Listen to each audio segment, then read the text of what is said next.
It's 5 o'clock somewhere. Texans fans, calm down. I know that the Texans offense look bad, but That was Big Sarge. That's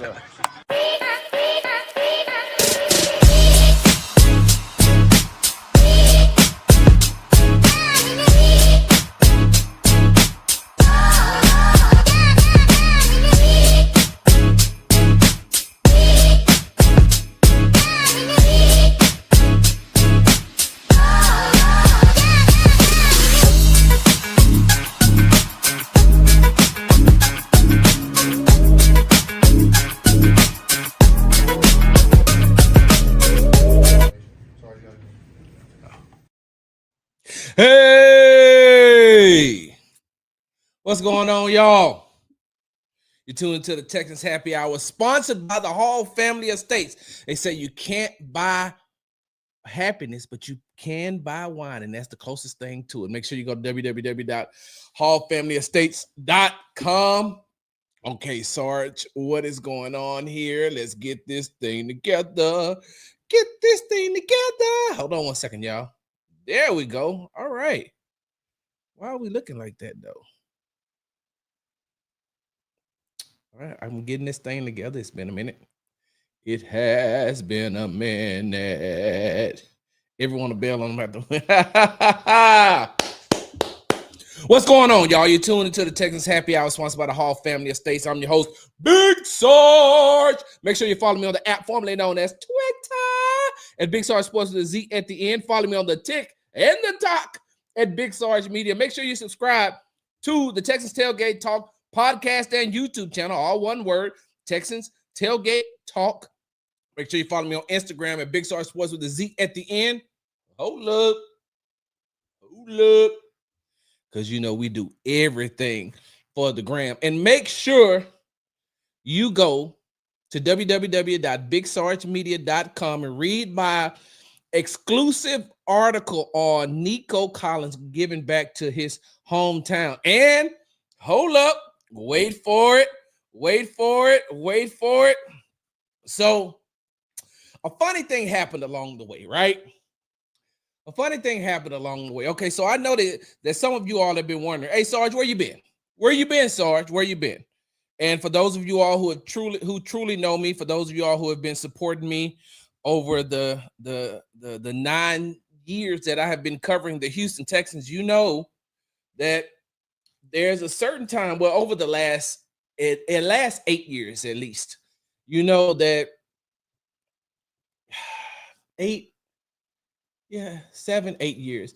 You all know that there's a 2-week period at the 1 week at the end of August and at the beginning of September where I have a grief moment. And what I mean by a grief moment is my brother passed away when he was 17 years old, going into his senior year of high school on August the 27th.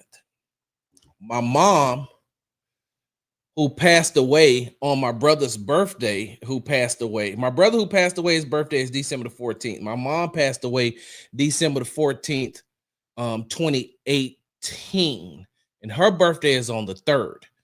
And my late wife, Jamila, passed 15 months prior, September the 5th, 2017, to my mom passing away.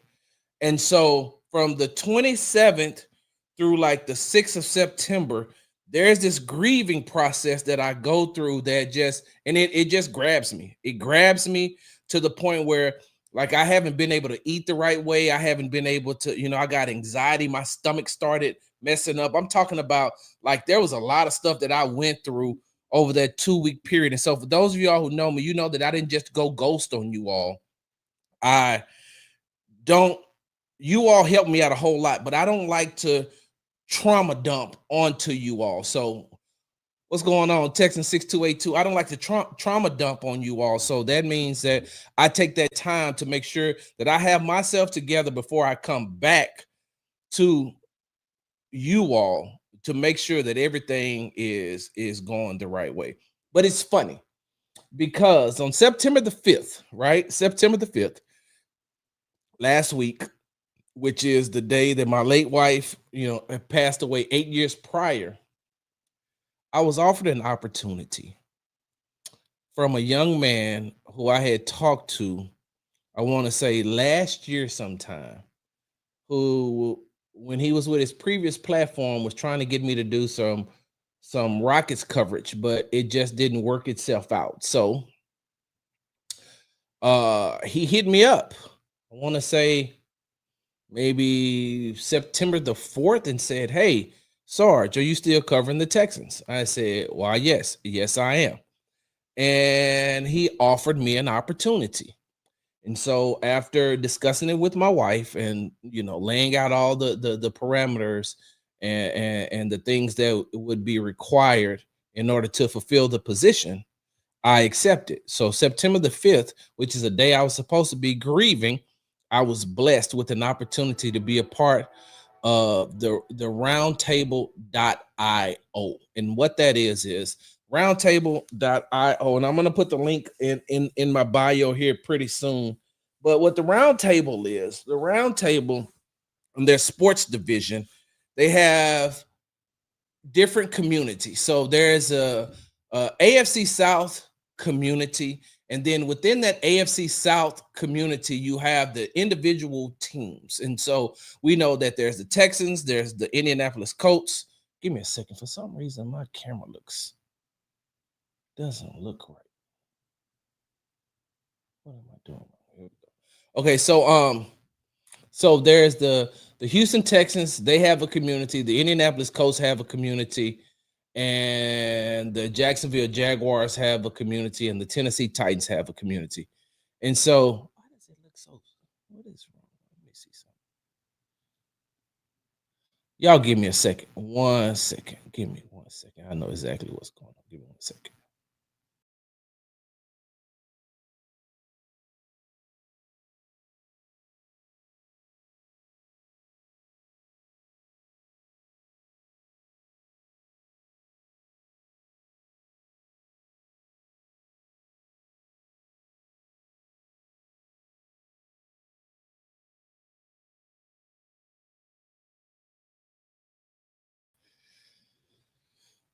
Okay, that helped it out a little bit, but I got a lighting situation going on over here, y'all. So I apologize. Hey, what's going on, Miss Jordan?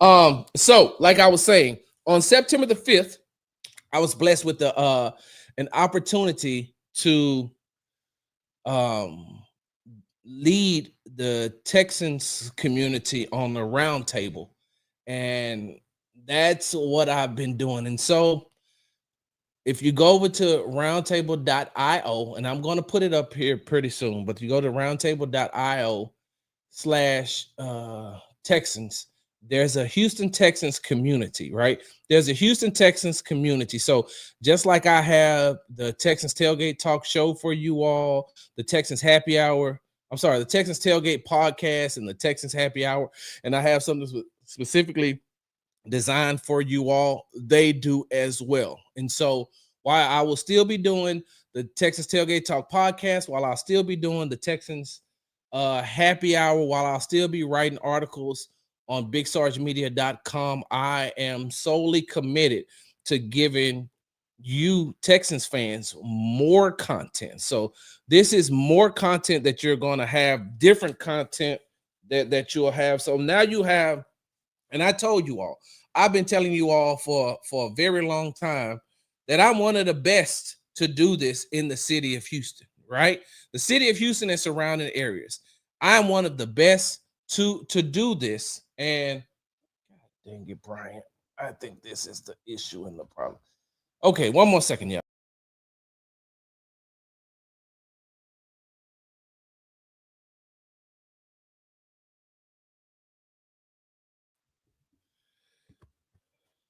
That ain't it. I'm sorry. I thought I had this thing together. Anyway, you know what? This is a user error, technical difficulties that I'm going through is on me. So, but with that being said, I told you all I'm one of the best, if not the best, in Houston and surrounding areas when it comes to creating this Texans content. And that's no shot at my colleagues, but if I don't think it, then nobody else will. If I don't believe it, then nobody else will. And I believe it. I believe it. So You're going to get different. You're going to get, there's going to be all different types of avenues for you to get content from Big Sarge. And all I ask is that you all support that, right? I ask that you subscribe to the Texans Tailgate Talk YouTube channel. I ask that you join the Texans Roundtable community, and it's all free. It doesn't cost you anything. So, and I know that you all love your Houston Texans, and I could tell by after week 1. Jeez, good Lord, y'all hold on for a second. We got drinks, right? We got drinks. All right. Sheesh. So, once again, you tune into the Texans Happy Hour. I'm your host, Big Sarge. So the Houston Texans dropped their season opener to the Los Angeles Rams by a score of 14-9. And I'm going to tell you something right now. Hey, look, SoFi Stadium is amazing. That was my first time being in SoFi Stadium, and it was amazing. Like, that stadium is beautiful. And then as I was leaving, I got the full breakdown from a young man who was actually showing me how to get back to the parking lot, who worked there, who told me everything that entailed about that stadium. Why it's underground. I knew it was underground because it's the proximity to the airport. But then when he told me how, hey, if there's an earthquake, this stadium is probably one of the most secure places that you ever want to be because of the beams that we have in the support system, that if an earthquake comes and things around it starts to the earth starts to shatter, we have things in place that's going to hold the stadium. Also, we have things in place that it has to be a what they call a seismic type earthquake in order for it to really just even shake it, because we have reinforced concrete that goes out. We have hinges that's it was amazing. And so SoFi Stadium was amazing. It was probably one of the best stadiums that I've been in. That stadium and Allegiant Stadium that where the Las Vegas Raiders play. That's an amazing stadium too. And so the Houston Texans dropped their season opener to the Los Angeles Rams. And let me tell you something. I don't know where we became this society where everything has to be, all of a sudden, everything is bad. Everything is terrible. The sky is falling. You all have allowed yourselves to get caught up in this a society, social media society, where you panic at the sign of any adversity. You panic. It's week 1. This what I read, what I've been reading on social media is the equivalent to what I was seeing when they said, well, CJ isn't throwing. CJ isn't throwing the ball. So evidently he has a shoulder injury. Why isn't CJ throwing? Why isn't CJ throwing? Y'all allow other people to get y'all so riled up, and all I'm telling you to do is just hold on for a second. Just wait, right? Just wait. Now, throughout this show, it's going to sound like Sarge is caping for the Houston Texans. But what Sarge is really doing is using common sense. Like, it's common sense, man. Just like, it's really common sense. And I know common sense ain't all that common, but I really wish that you would listen, just listen to some logic and just calm down for a second. It's week 1. It's week 1. And there's a lot of other parameters that goes into why the Houston Texans lost on Sunday to the Los Angeles Rams that nobody is taking into account because their team lost. The Texans lost. Let me ask you something. Did you think that the Houston Texans were going to be the 1972 Miami Dolphins and go undefeated? Like, there's no possible way. There's nothing that you've seen in the offseason, during training camp, and during preseason that made you believe that the Houston Texans were going to go undefeated. Later on in this show, I'll tell you, I didn't understand why the Houston Texans were underdogs to the Los Angeles Rams. I think they were like a 2.5 point underdog to them. I didn't understand it at first, only because I know that the back end of that Rams defense is very weak. They ended the season like 24th or 25th in passing. You know what? Hold on. I think I got it right here because we talked about that in the earlier show. This is why I write everything down, and this is why I keep notes, y'all, because I love to be able to go back to them. And maybe it's not okay. Maybe I got it on. I know where it is. It's on another sheet of paper. It's on my on those other little notes that I keep. Anyway, I didn't think that the Houston Texans would should have been underdogs. If anything, I thought that the line should have been even when it came to the going up against the Rams. I did not think that they should have been, 2.5 point underdogs going in because of the back end, because of the defensive backs. They have a good front seven, but their back end is weak. And I think that if CJ would have been able to have just a little bit more time on Sunday, he would have been able to exploit. He would have been able to exploit that. So, that being said, I understand. I get it. I got it. The Texans lost, right? The Texans lost. But let's take a look at why I feel that the Houston Texans lost. And it's one of the biggest things, it's one of the biggest reasons that I looked at when I heard that Ed Ingram was out for the game. Right guard Ed Ingram was out for the game. And I don't think that many people, and I tried to emphasize before the game how important Ed Ingram being out of the game, how important that would be to hindering some of the Houston Texans offense on Sunday.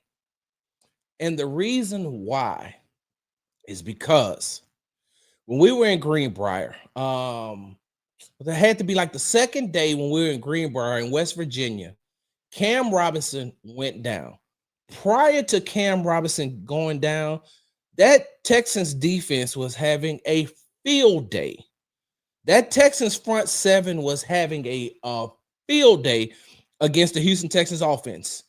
And that was the lineup that consisted of Cam Robinson at left tackle, Laken Tomlinson at left guard, Jake Andrews at center, Titus Howard at right guard, and Ariante Ursery at right tackle. Now, listen to what I'm saying, because some of you all have a hard time listening, and some of you all y'all listen to respond instead of listening to comprehend. And so, if I'm insulting your intelligence right now, good, because I don't care. The thing is this: listen to what I just said. Prior to Cam Robinson getting hurt in West Virginia, the front seven of the Houston Texans were having a field day. And that offensive line consisted of left tackle Cam Robinson, left guard Laken Tomlinson, center Jake Andrews, right guard Titus Howard, and right tackle Ariante Ursery. Now stop me, please stop me when you start to get it. Stop it. Raise your hand. Give me 100. Say something to me when you say, Sarge, I got it. Because if that sounds familiar, if I'm telling you that during training camp, before Cam Robinson got hurt, that the Texans front seven was eating that offensive line up, was tearing it to shreds, put two and two together. See, we live in a society where you had, instead of doing two, like when I was growing up, 2 + 2 is like 1, 2, 3, 4. Or 1, 2, 3, 4. Or 1, 2, 3, 4. I ain't have to use no calculator. I ain't have to use no AI. I didn't have to ask nobody. 2 + 2 = 4. I could do that on my own. If I go 1, 2, add another 2, 3, 4. See how easy that was? Think about what the offensive line unit consisted of to start the game against the Los Angeles Rams. Don't worry, I'll wait. As a matter of fact, I'm going to have me a drink. Go ahead.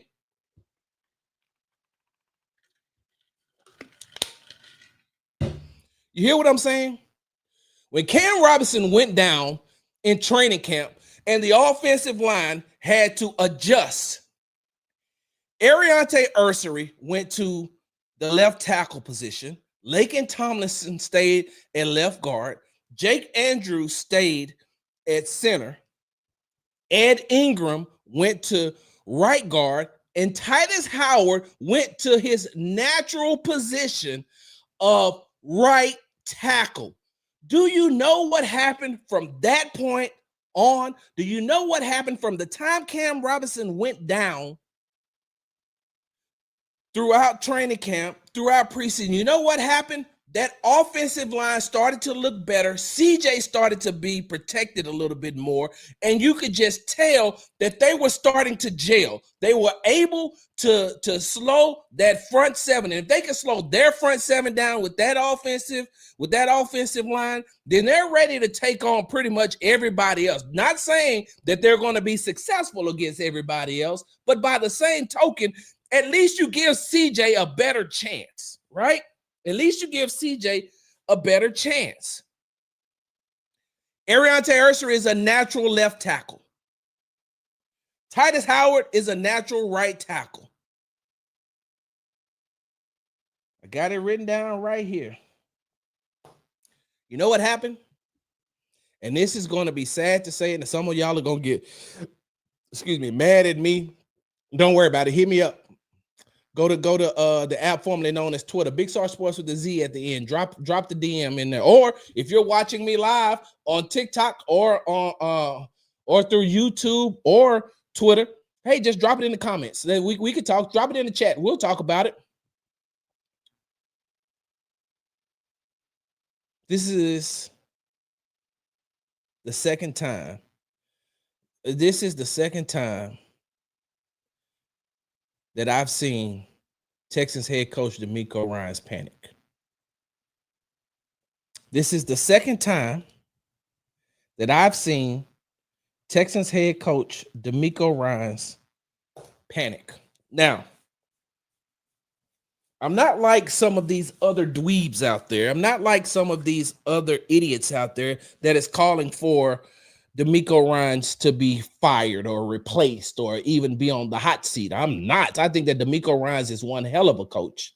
I think that DeMeco Ryans is one hell of a coach. I think that he has done an amazing job shifting the culture of the Houston Texans franchise. Remember now, I told you I've been covering this team for 9 seasons. 4 seasons ago, we were in the midst of 3 seasons of bad football from the Houston Texans.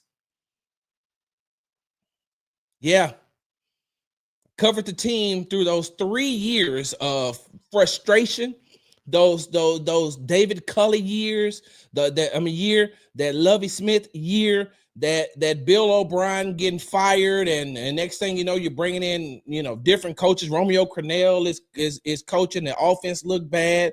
Pep Hamilton was a offensive coordinator here at one point. It looked bad. Tim Kelly, it looked bad. I was here during those 3 years where the franchise looked terrible, and that's not even mentioning the legal issues and the pouting done by former Texans quarterback Deshaun Watson. Not even bringing in the fact of the things of what he went through, and I'm talking about legally, and him not wanting to be here anymore. And look, the legal stuff, cool, that's to the side. Rightfully so. I think that when it comes to Deshaun Watson not wanting to be with the Houston Texans no more, I can kind of see his point, because what Bill O'Brien did before he left the Houston Texans is he set the house on fire and walked out. He set the house on fire and walked out and said, if y'all want to, look, if y'all ever want to live on this property again, if you ever want to live on this land again, then you're going to have to rebuild it. Deshaun Watson found out that his number 1 wide receiver in DeAndre Hopkins was traded through SportsCenter and his friends. SportsCenter, his friends, and social media. That's how he found out his number 1 wide receiver was traded. So you got to have a point when you're saying, okay, you got this guy leading the franchise and he ain't leading us to nowhere. And I understand, all the things that Deshaun Watson has said about Bill O'Brien. A lot of it was coach speak. Listen to me now. Believe me later on. So I can understand it, but I was here through those years. And now I'm here in the third year of the D'Amico Ryans era, and it is totally different. The culture is different. The players are different. Like you could just feel the energy around NRG. So, with that being said, this is the second time that I've seen D'Amico Ryans panic. You're saying, Sarge, what do you mean by panicking?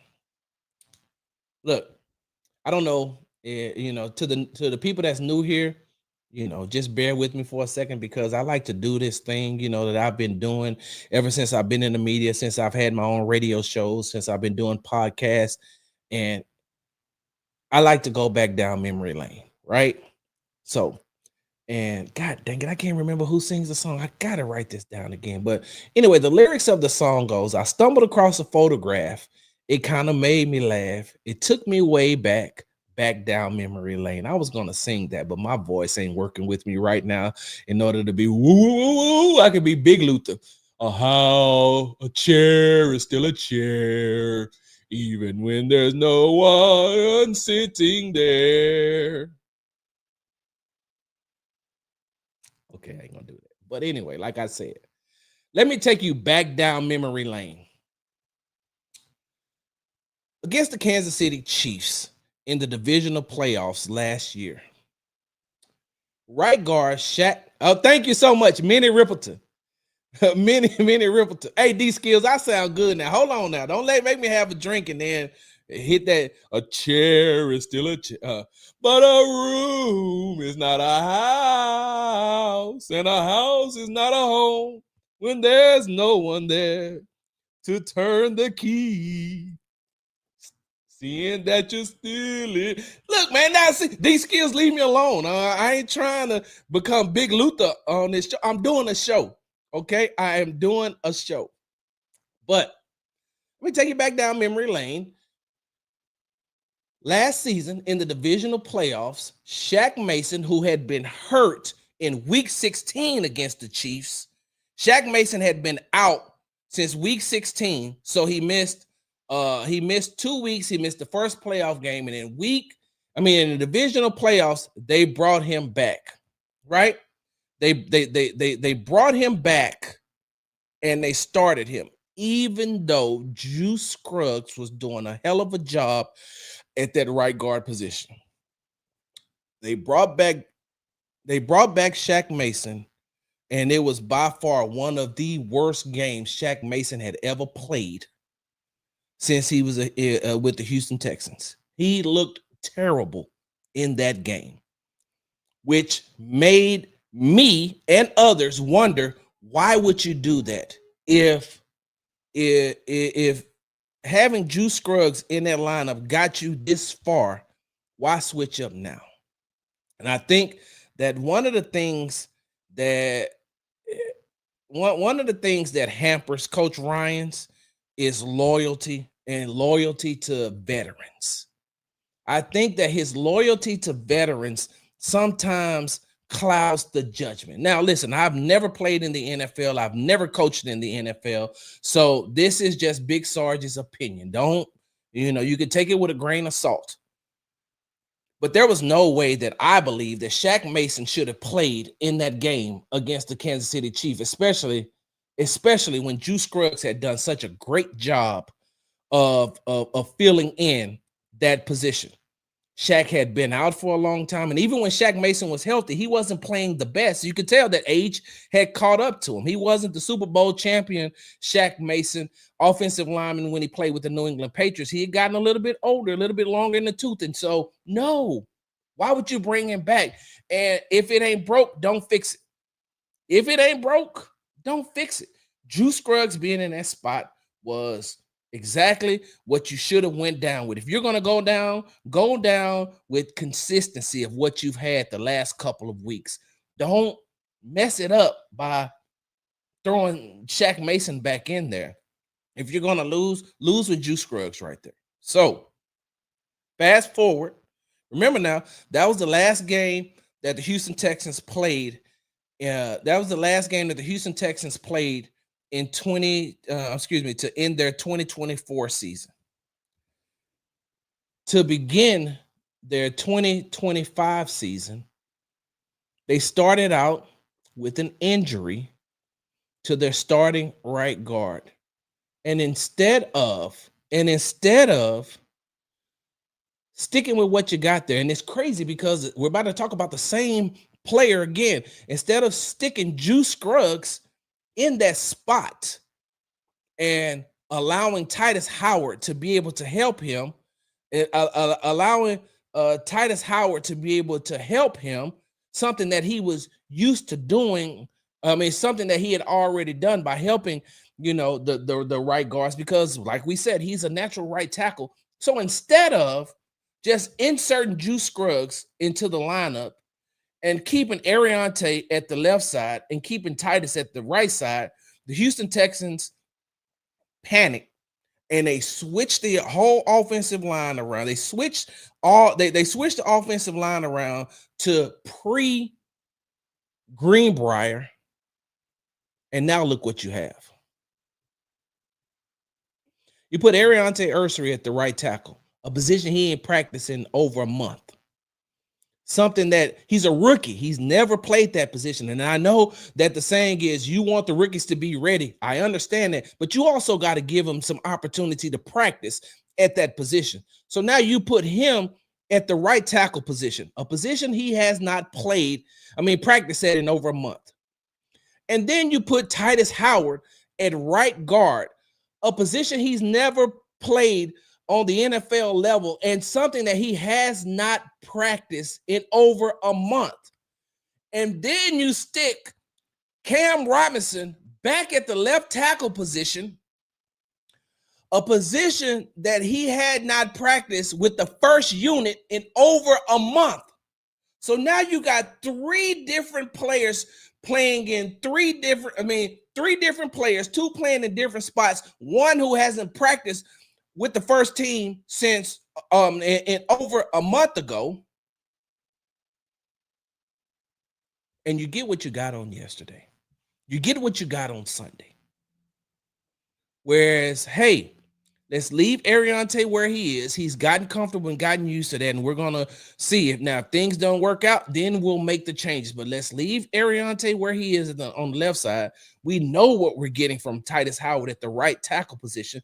Let's put him over there. Even though in 34 pass snaps, Titus Howard did not give up a quarterback pressure or a sack at the right guard position because, as I've said before, a lot of people don't want to hear this, but Titus Howard is a very good offensive lineman. He's a better right tackle, but he's a very good offensive lineman. And so you leave him at right tackle, leave Ariante at left tackle, you put Juice Scruggs at right guard, and if that doesn't work out, then you start making the necessary adjustments. Just like against the Chiefs in the divisional round of the playoffs last year. If Juice Scruggs isn't working out, now you put Shaq Mason in the game and you see what you get. You can make the end game adjustments, but when you start the game behind the 8 ball, when you start the game behind, it's hard to play catch up. Some of you all are wondering, what the hell you mean by playing catch up, Sarge? D'Amico Ryans wouldn't say it on Sunday when I asked him. CJ Stroud wouldn't say it when I asked him on Sunday during the post-game press conferences. And I didn't expect them to say it, but I had to ask the question. I had to ask to get their responses because I needed to know. And I went in knowing that the answer that I was seeking wasn't going to be the answer that I was given. Hey, Coach, is there any how did I phrase this? I asked him and CJ the same question. I can't remember how, and I could go look at the transcripts, but I don't want to waste any more of you all's time because we got a lot of more show to get to. But I asked them a question similar to, How does switching that line like that, how does shifting that line around like that, how does that affect um how does that affect how CJ is able to operate? And I ask CJ, when you have to learn the different tendencies of a new offensive line makeup, especially since you're familiar with the one that you've practiced with for so long, does that ruin the continuity, or does that ruin, their habits and they know your habits? You know their habits, they know your habits, and then you go on from there. And both of them say, look, it's the next man up. CJ said something to the effect of, I got to make them better, and it's my job. And I understand that. Don't get me wrong, I understand that, but there's no possible way that Coach Ryans or CJ could make me believe that playing with the line that you have, playing with the offensive line unit that you have not practiced with basically in over a month. You have no game time experience, with it with this unit. All you have is practice, training camp. And that's been over a month ago. There's no possible way that you could tell me that doesn't mess up some of the continuity, the comfortability, and some of the ways that CJ operates or operated in the pocket. You can't. There's no possible way. There's no possible way that you could tell me that. Some GT say, I don't know who you're agreeing with, GT, so I'm just gonna read, and this is coming from a TikTok. I agree. He needs to make quicker decisions, knowing the line won't hold. Well, I will say this, GT. You're saying that CJ need to make quicker decisions knowing that the line won't hold. CJ didn't know what that line was going to do, because that isn't a line that he's played with in over a month. And that's my point. He doesn't know what that line is going to do, because this is a unit that he has not played with in over a month. Practice with, excuse me. Now, when Ed Ingram started experiencing some of those abdominal issues, then they may have rolled out that lineup, but you're going into game week preparation. So now you want CJ to learn on the fly how to play with Cam Robinson again. You want CJ to learn how to play with Ariante Ursery again. I seen some people talk about how, see the sacks that CJ took, running backwards. Well, hell, he's trying to free himself up to try to see if he can get some type of space so he can make a play. I don't fault him for that. He can't step up because the pocket is collapsing on the inside and on the outside. And I don't know what you expected from Ariante and what you expected from Cam Robinson, especially a Cam Robinson, who, if you go back and you look, when he played with the Minnesota Vikings, the last game he played was against Jared Verse. And what happened then? What happened when he played against Jared Verse? Go look at the stats. Go look at the tape.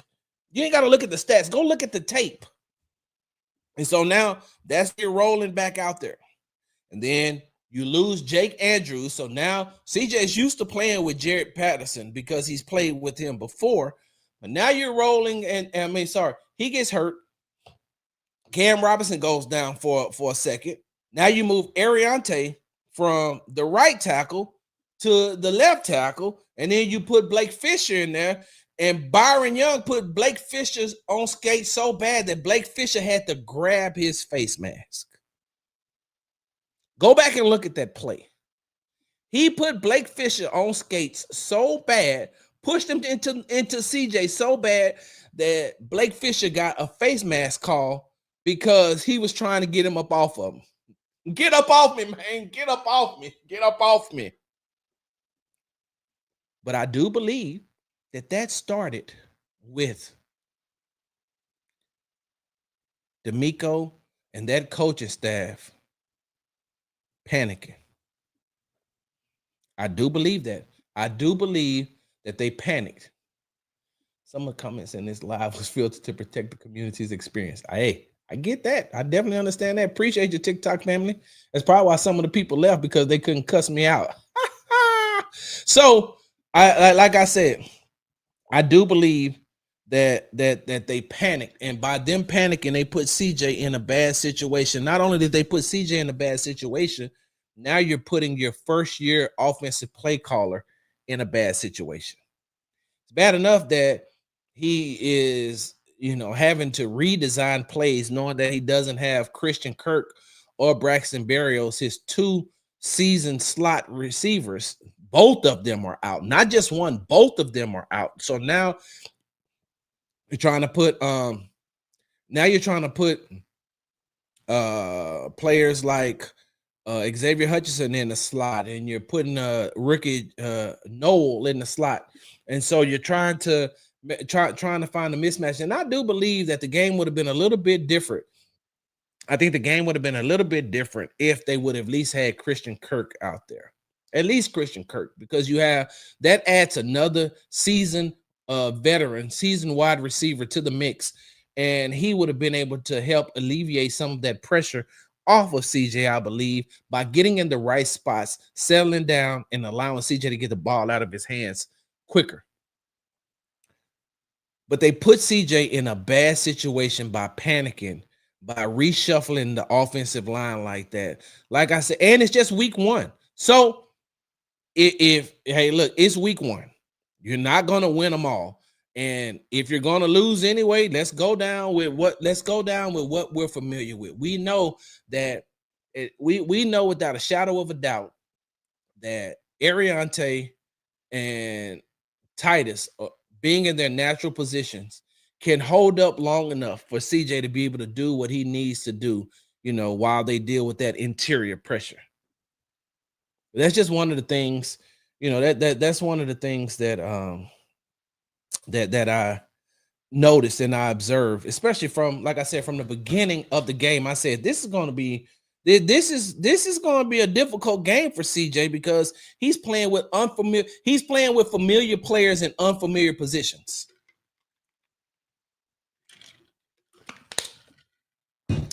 Once again, you're tuning into the Texans Happy Hour, sponsored by the Hall Family Estates. They say you can't buy happiness, but you can buy wine, and that's the closest thing to it. Make sure you go to www.hallfamilyestates.com for all of your winery needs.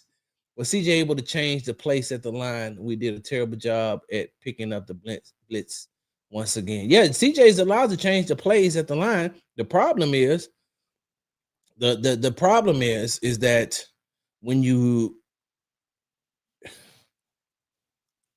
can call all the different type of protections that he wants.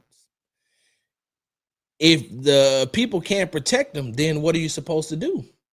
Like if he can change the protection a lot, and then but if you got these players playing in unfamiliar positions, then even when you change it, now you're looking at, what are we supposed to do? Hold on. Oh, Ninja Crazy Legs. I'm gonna read that when it's time for me to read the. Don't go nowhere, because I'm gonna answer that. I'm just reading something in the chat, but he could change all the protections that he wants, and then you got a player like Dameon Pierce. Like when CJ got rushed and he had to be flushed out of the pocket when Dameon Pierce was in the game. And did he complete the pass? I don't remember if CJ completed that pass or not. All I know is that they were blitzing, and instead of Dameon Pierce staying in to help pick up the blitz, he bailed out quickly. And if that defender that is blitzing doesn't stick, if that defender goes off script, because the script was for him to chip the tackle and then go towards CJ, hit the tackle into the edge rusher, and then go directly to the play. Go directly to CJ. And so if he goes off script and goes directly at CJ, that's an automatic sack right there. That's an automatic sack right there. And you're looking at like, well, damn, Dameon, you seen him crowding the line. He didn't disguise. He was standing right at the line. That is your responsibility.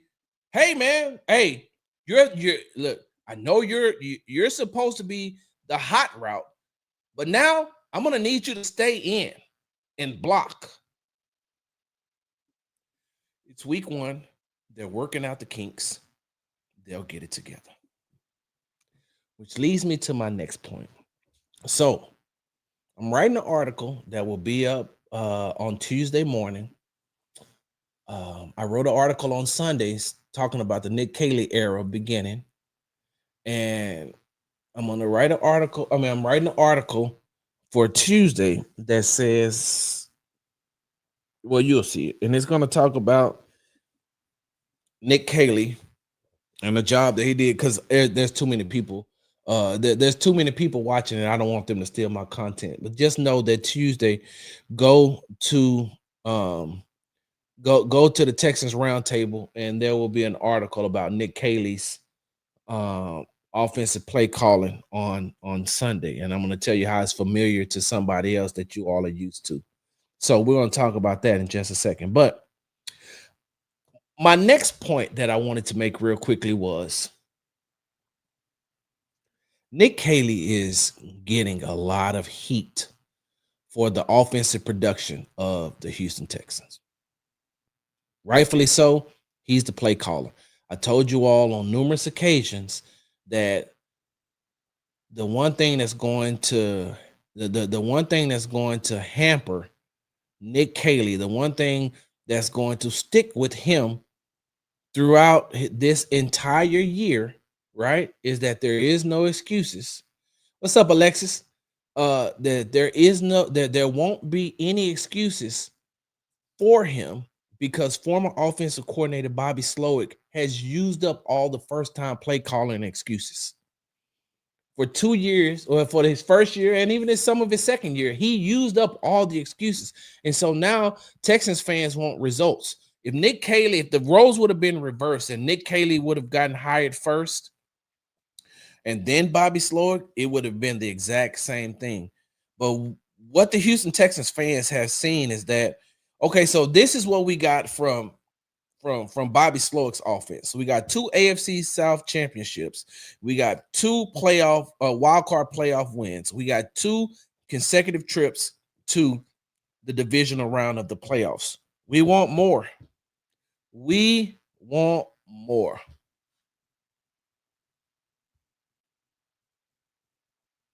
I'm not going to even address that.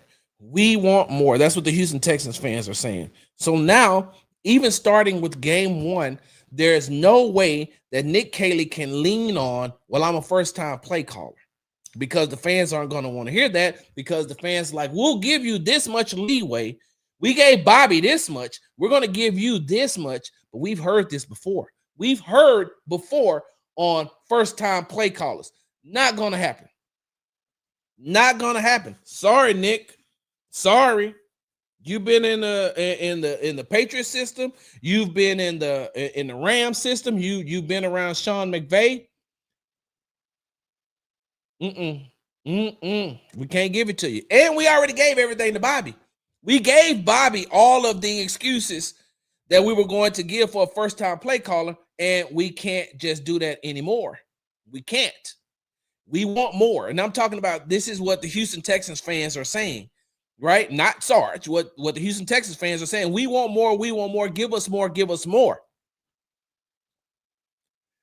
The problem is, y'all taking out Sunday's non-offensive production on Nick Caley, right? Texas weren't able to score a touchdown. They were only able to muster up 9 points. It looks familiar to last season, where they couldn't score touchdowns, where they couldn't score in the second half. That game looked familiar. You're putting a lot of heat on Nick Caley. And normally, I would agree with you. Normally, I would have said, rightfully so. Rightfully so. Put it on Nick Caley. But something else happened this offseason. Something else happened this offseason outside of Nick Caley being hired as the Texans offense coordinator. Cole Popovich Cole Popovich got a promotion, and he went, and now he went from second in command to first in charge. Cole Popovich is the Texans offensive line coach. And so if you're going to blame Nick Caley for the lack of offensive production on Sunday, then how come I haven't heard anybody talk about Cole Popovich not having these players prepared to have that next man up mentality? How come there's not been one person that has talked about Cole Popovich? I like Cole Popovich. I know for a fact that last season Cole Popovich was, and we've talked about this before, inside of that offensive line room, Cole Popovich was telling them how to stop the delayed blitzes and the stunts. That being said, the offensive line looked bad on Sunday.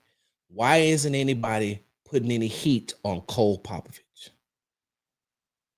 I'm just asking. You don't have to blame him fully, but it's his position group that is the one that's being called out. It's his position group that is being called out. It's his position group that looked bad on Sunday. I get it. I got it. I understand. There was an injury. But if Cole Popovich is who I know him to be, who I know who he learned under, then Juice Scruggs should be ready. And now, if Juice Scruggs should be ready to fill in for Ed Ingram, and you shouldn't have to make the type of adjustments that was made out of panic mode. No possible way Cam Robinson should have started on Sunday. And that's no shot and no knock at him. There's no knock and no shot at Cam Robinson. But familiarity breeds a lot. And you keep those two tackles. Ed Ingram is out. Put Juice Scruggs in there, and you go with that. Now, what you're doing is you're not shifting everything around. All you're doing is adding one player. Pull Ed Ingram out, put Juice Scruggs in there. And then you go from there. You go from there. You still got 4 of your other starters on the line, right? Now, don't get me wrong. You still had 4 of your other starters on the line. I mean, you still had 4 starters on the line by inserting Cam Robinson, but you inserted him into a spot. I mean, you inserted him into that offensive line, and he hadn't played with none of those guys in over a month. I understand the next man up mentality, but sometimes that's just words. Let's just go ahead. Shit. I'm here.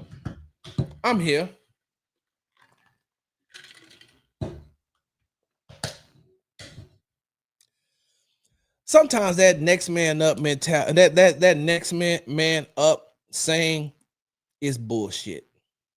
Let's just call it what it is.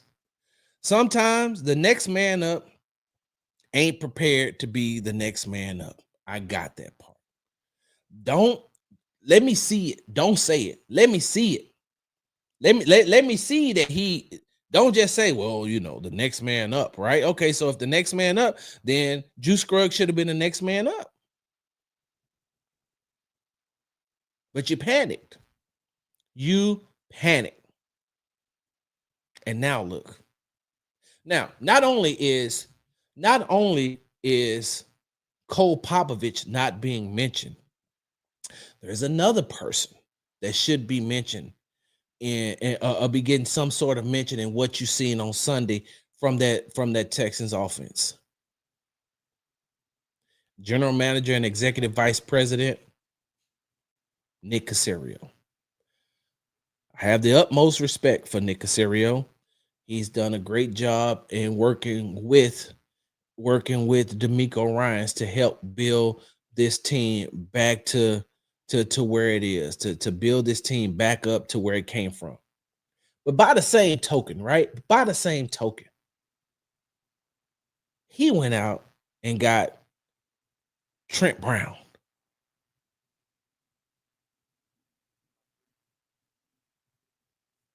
Where's Trent Brown on the practice squad? When he gonna be ready? And then when he is ready, how long that's gonna take? He went out and got Ed Ingram. He went out and got Cam Robinson. He went out and got Jake Andrews. And one of the things that I kept asking you all, is, hey man, why are you bringing in these players who weren't effective on their last team?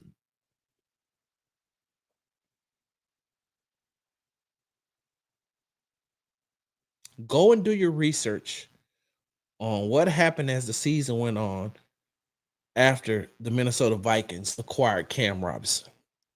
Go do your research on how Ed Ingram was benched for ineffective play.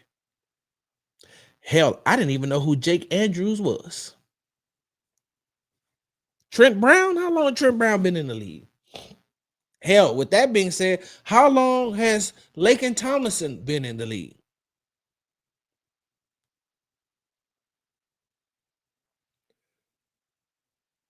I can't name you one person.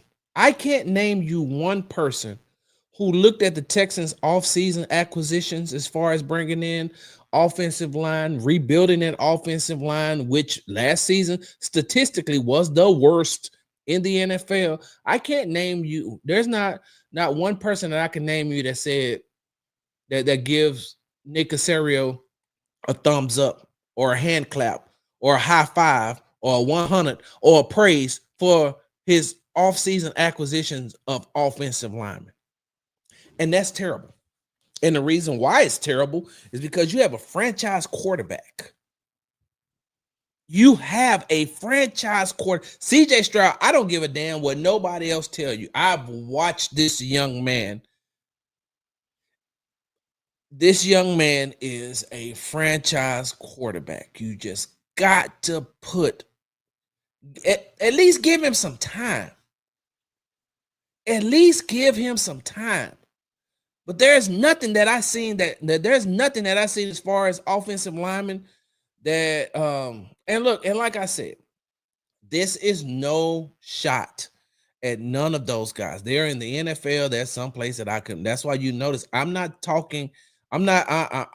criticizing them or belittling them. What I'm telling you is that from a media standpoint, from a research standpoint, I don't think that the Houston Texans offensive line got better by the acquisitions that were made in the offseason. Now,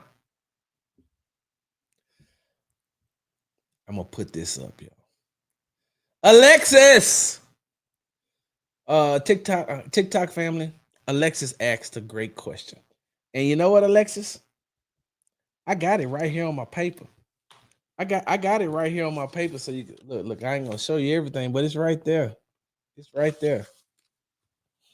Alexis asked the question: who was out there that we should have signed?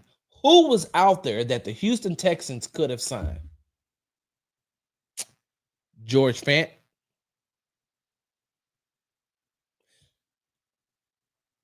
If you're gonna make, if you wanted Titus to play right guard anyway, then why not go out and get George Fant and put him back at right tackle?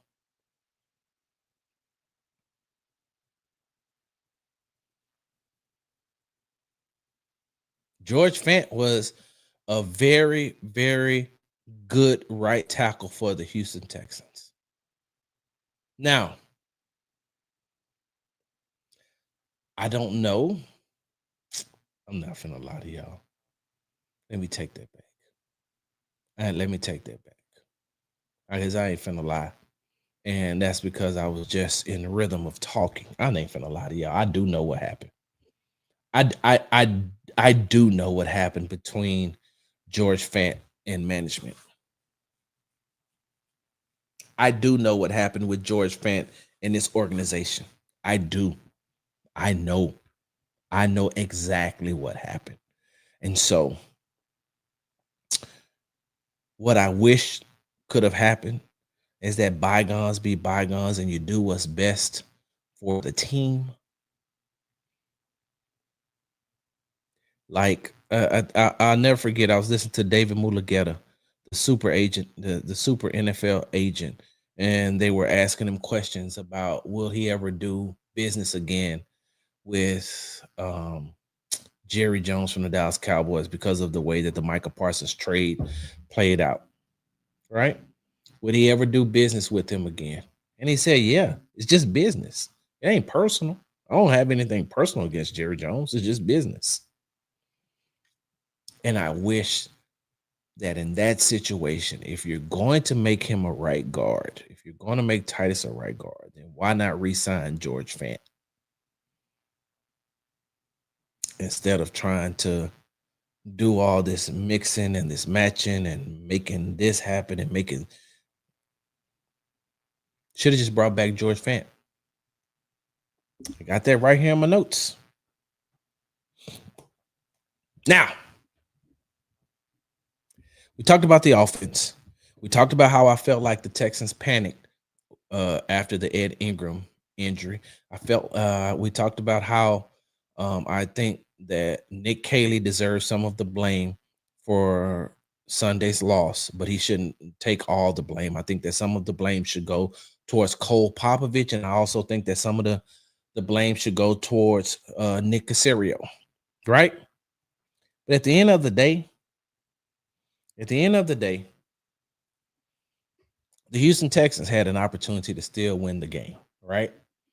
They had an opportunity to still win the game. They were still in the game, and it could have been one of those things like D'Amico Ryans always talks about, those ugly wins, right?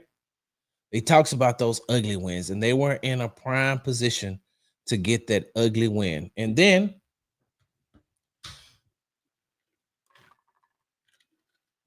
one of the most solid guys on the Houston Texans team, Dare Ugumawale, is probably by far one of the most solid guys you ever want to meet. And for him to have that turnover, that late in the game, and I could tell, even when we were interviewing him in the locker room, you could tell how he's a guy that wears his heart on his sleeve. He's a guy that will give you his all. And for him to make that type of mistake, you could tell that it really, really, really affected him. And no matter what, coach said, no matter what his teammates said about, hey, the game didn't come down to one play. We still had opportunity. Nico Collins said we should have scored. The game doesn't come down to just one play. But that one play is what a lot of people are going to remember because it was a turnover. And Dare Ugumawale, like I said, is by far one of the most solid people that you ever want to meet. But in TikTok family, I'm sorry I haven't been able to. I don't know how to figure this thing out, but you just have to go with me on this one. I'm going to figure it out. But y'all know how we do this on our show, right? Y'all know how we do this on. Let me sign in right quick. Give me a second. Y'all know how we do. Throughout the season, we'll go and we'll look at some plays, right? We'll go and we'll take a look at some plays. I want to bring up that play. Where is it? Here we go. I'm going to bring up the fumble, right? I'm going to bring up the fumble for my supporters who are watching me. Hold on. For my supporters who are watching me through my live stream on TikTok and YouTube. Give me a second. Let's go share the screen. Share screen. I'm going to pull up the play, right? I'm going to pull up Dare's play. All right. So, let me see. Hold on for a second. Let me do this one. I'm still sharing.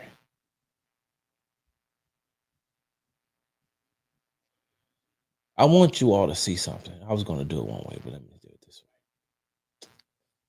This is where I feel that Nick Caley has to take full responsibility for the fumble. Right? Well, let me take that back. Not full. But at least Nick Caley has to take at least 60% of Dare Ugabawale's fumble late in the game. Dare take 40%. You're wondering why, and you're asking yourself, Sarge, how in the hell can you put 60% on Nick Caley? How in the hell are you putting anything on Nick Caley when it's Dare's responsibility to hold on to the ball, which is what he said. Hey, man, I'm supposed to protect the ball. Now, Nick Landman made a hell of a play. Linebacker Nick Landman for the Rams made a hell of a play by punching that ball out of the arms of Dare Ugabawale. But the better question is, why is Dare in the game? For those of you all who are watching right now, you see they're in an empty set, right? They're in an empty set. Now, the play prior to this, because some of you all are going to say, well, it was the personnel and they were doing a hurry up and they were trying to, they were trying to make sure that they had enough time. They had 3 timeouts and the clock was running down. So they're in the hurry up offense. They're in the 2-minute offense, and you're saying you're going to say, Sarge, well, they're in a 2-minute, they're in a 2-minute offense. Why are you about to say this, right? Why are you saying this? Because the play prior, Dare ran out of bounds. The clock stopped. Y'all don't believe me. Hold on. Previous play. Here we go. See this? There's Dare Ugabawale in the backfield. 4 wideouts with Dare. Run the play. Dare gets into the flats, perfectly turns, and looks at CJ while CJ is being tackled. Let's look at it from this end zone angle. Now look. He knows that he's coming. Felt like Titus maybe should have slid over here to number 53 and gave Jared Patterson number 91, but that's neither here nor there. You haven't played this side of the ball for a long time. You know that Ariante is going to have Byron Young right here. 53 is blitzing with Titus Howard should pick him up, and Jared Patterson should get number 91. You have Lakin Thompson. Hold on. I take that back.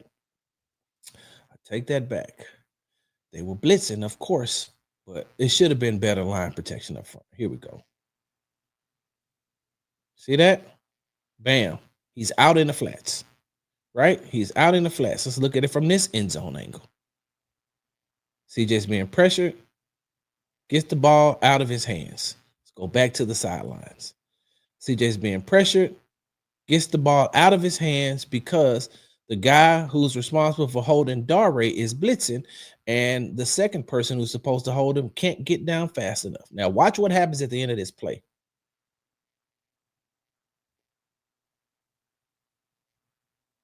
You see what the ref is doing? You see what the ref is doing? That means the play is stopped. Hold on. Let's look at it from a TV angle. C.J. Stroud blitzes on. Outside it goes. Ugabawale. He's got the first down. Chased by Curl and out of bounds. And he stops the clock. Heard what he said? And he stops the clock. Let's move to the next play. He stops the clock.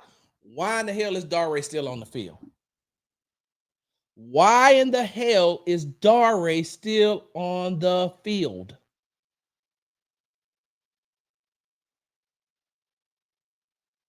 I'm just asking. I just need to know. Why is Dare still on the field? Let's look at the personnel package.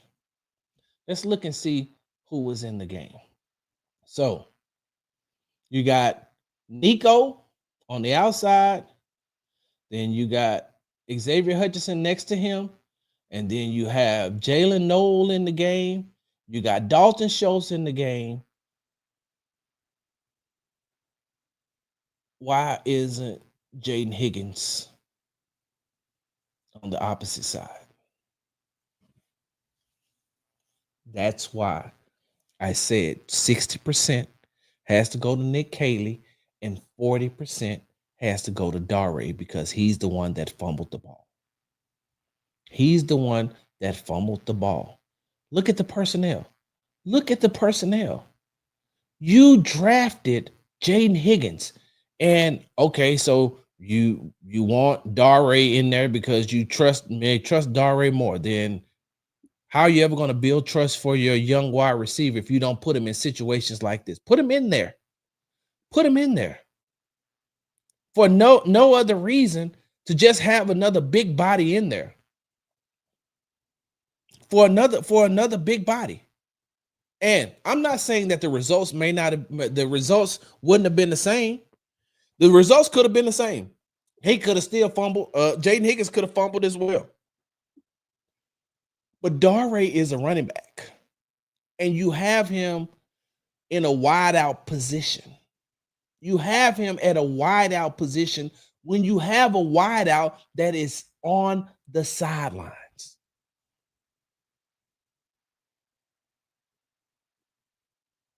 Are you telling me that, first of all, hold on. First of all,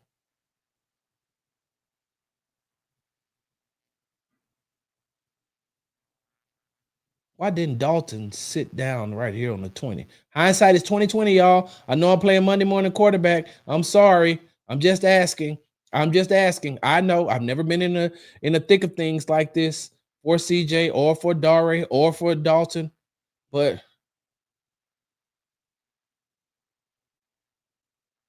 CJ made the right decision. He got the ball, but are you telling me that you wouldn't have rather had Jaden Higgins here than Dare? Nothing against Dare. Dare is the Houston Texans Swiss Army knife. He is. But I think that I would have rather had him over there. Someone says 50-50 could have used Woody. Sarge, do you believe the conservative nature was due to this being against McVay? I feel Kaylee outsmarted himself and made Shula's job as a defense coordinator easy.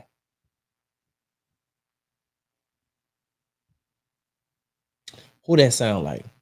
Who does overthinking? Who does overthinking sound like?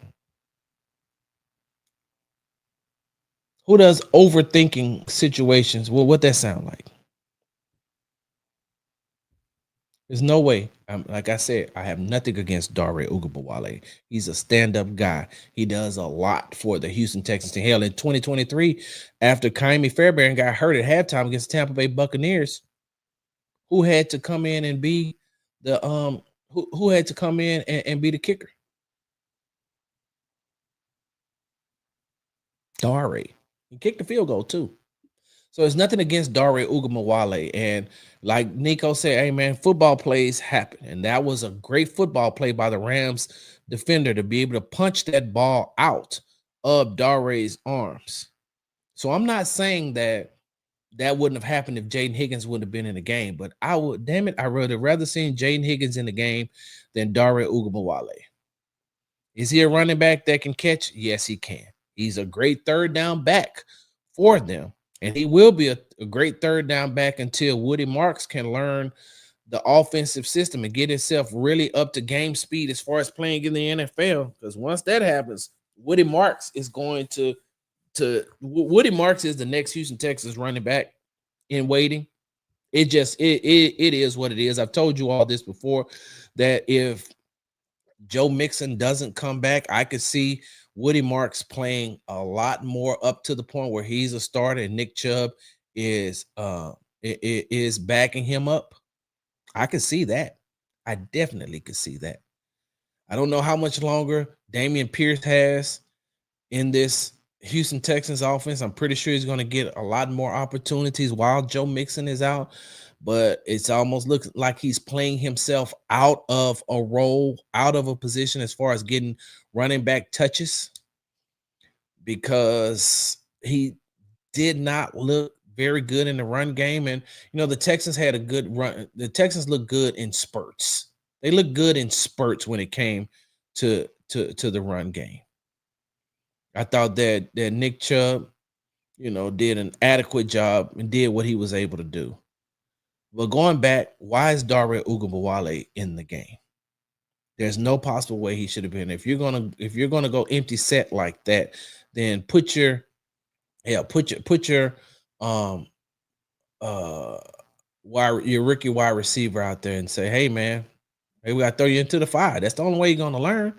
Throw him into the fire. Hey, look, bro, this is a high pressure situation. What are you gonna do? Let's throw you on out there and see what you got. You put Dare at a wide out position. You put Dare at a wide out position. And by putting him at a wide out position, you set yourself up for things like this. Like I said, the fumble was unfortunate. The fumble was a great play. The forced fumble was a great play by the Rams defender, but I would have rather him knock the ball out of the wide receiver's hand instead of the running back lined up as a wide receiver. Now, once again, you tune into the Texas Happy Hour. Wait, hold on. What you mean, Alexis? You got to explain. Explain what that means. Once again, you tune into the Texas Happy Hour, sponsored by the Hall Family Estates. They said you can't buy happiness, but you can buy wine, and that's the closest thing to it. Make sure you go to www.hallfamilyestates.com for all your winery needs. They got some really, really, really, really, really, really, really, really, really good wine over there. I'm telling you, I've had some myself.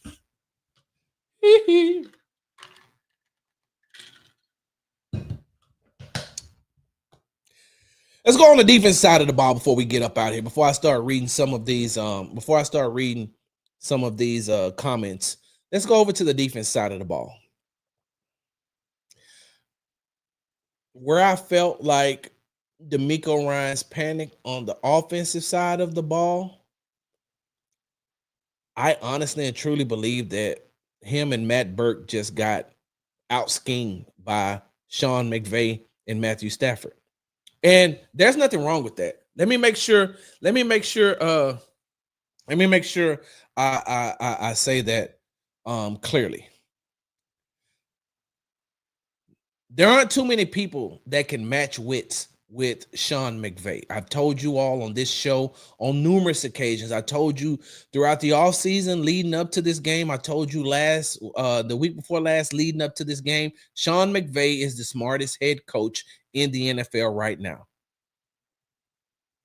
Sean McVay is the smartest head coach in the NFL right now. And I'm going to say that even if we go back 30 years, I'm still putting him in top 5 as smartest coaches in the NFL. Sean McVay knows how to make in-game adjustments.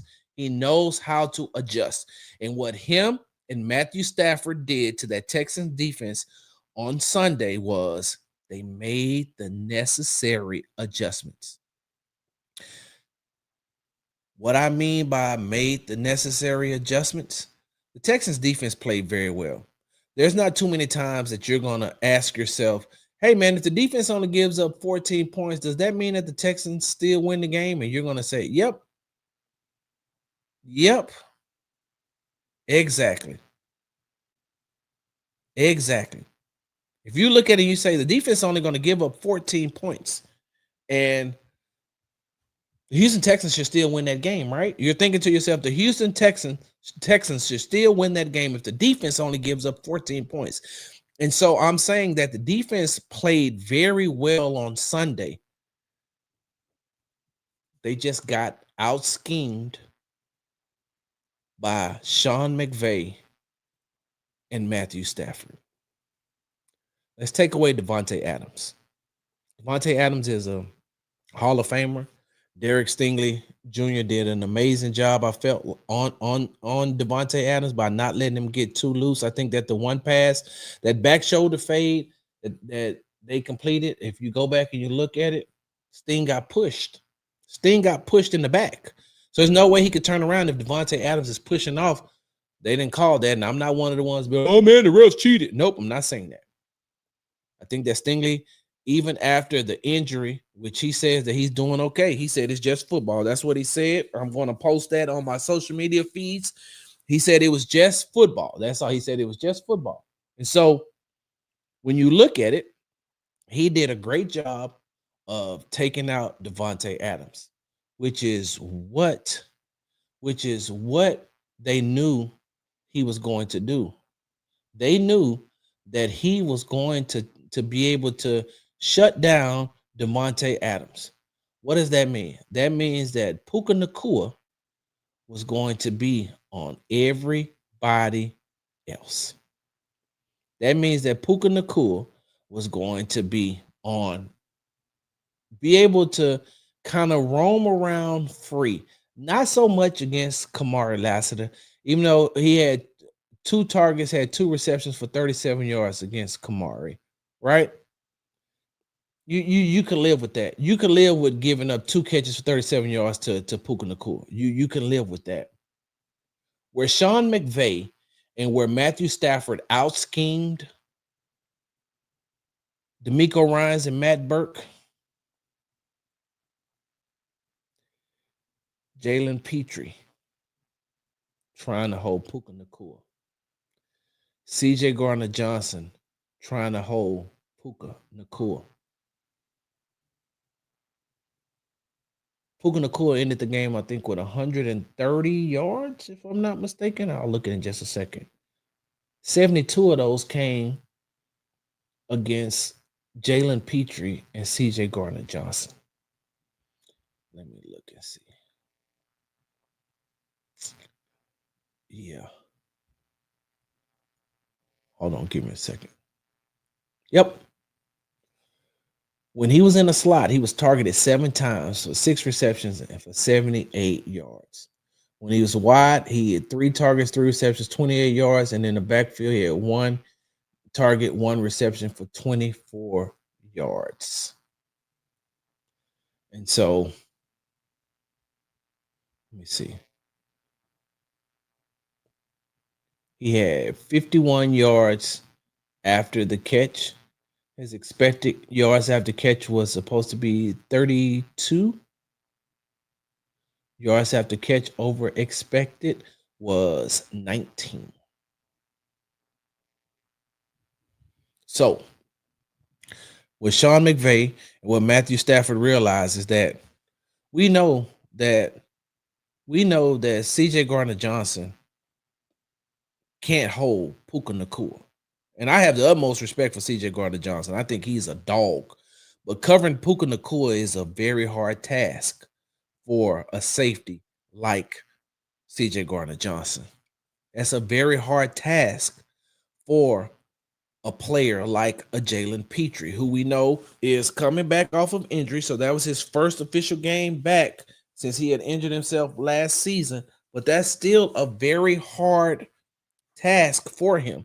So what did they say? Hey, let's just keep putting Puka Nacua in situations to whereas he has to be lined up against either a linebacker or a safety or the slot corner. And with the way that he's able to run routes, with his ability to get into spaces where he needs to be, and that's with him leaving the field twice with concussion-like symptoms and being cut in the face.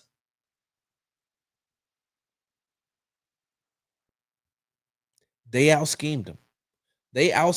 And although the Texans didn't give up a lot of points, just giving up those type of plays, and especially, hold on, where are we at? Right here.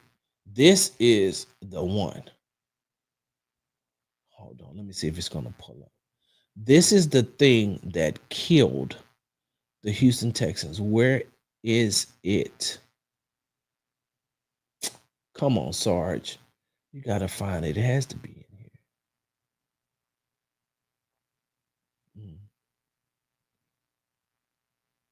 God dang it. Y'all, hold on 1 second. I know it has to be in here because it's normally in here. Boop, boop, a doop, boop, boop, boop, boop. Here we go. Exactly what I was looking for. We talked about how Puka Nacua was able to take advantage of the defenders that was on him. But also, the Houston Texans gave up 53.8% of the third down on third down efficiency. The Rams went 7 for 13. That is a lot. 53%. That means that you're not getting off the field in a timely manner. And although they put pressure on Matthew Stafford in spurts, it should have been more pressure on Matthew Stafford, a quarterback who hasn't practiced the entire training camp and preseason and has a bad back. And he shouldn't have been able to stay on the field like that. There should have been constant pressure. But what Sean McVay did was made sure that he schemed up plays in order to get the ball out of his hands fast, in order for him to get in position to not be hit. How many times was he sacked? He got sacked 3 times. CJ got sacked 3 times as well.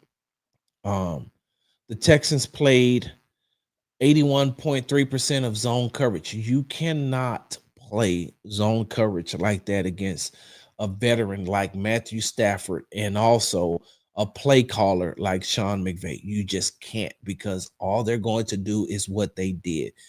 81.3, you're in zone 81.3% of the time, and you got a quarterback who has a bad back, who only needs a little bit of time to find Devontae Adams in a spot or find Puka Nacua in a spot.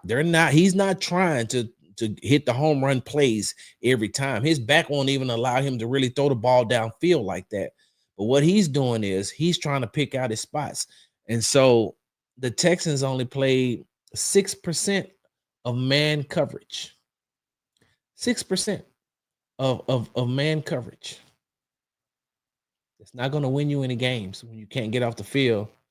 When you can't get off the field and on third downs.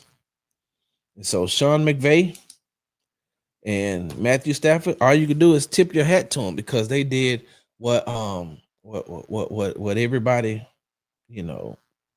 on the Rams side thought they should have done. So hold on, let me see. Let me go to the comments real quick. Sarge, I get that you want to keep your access and connection to the team, but can you please ask them the same tough questions?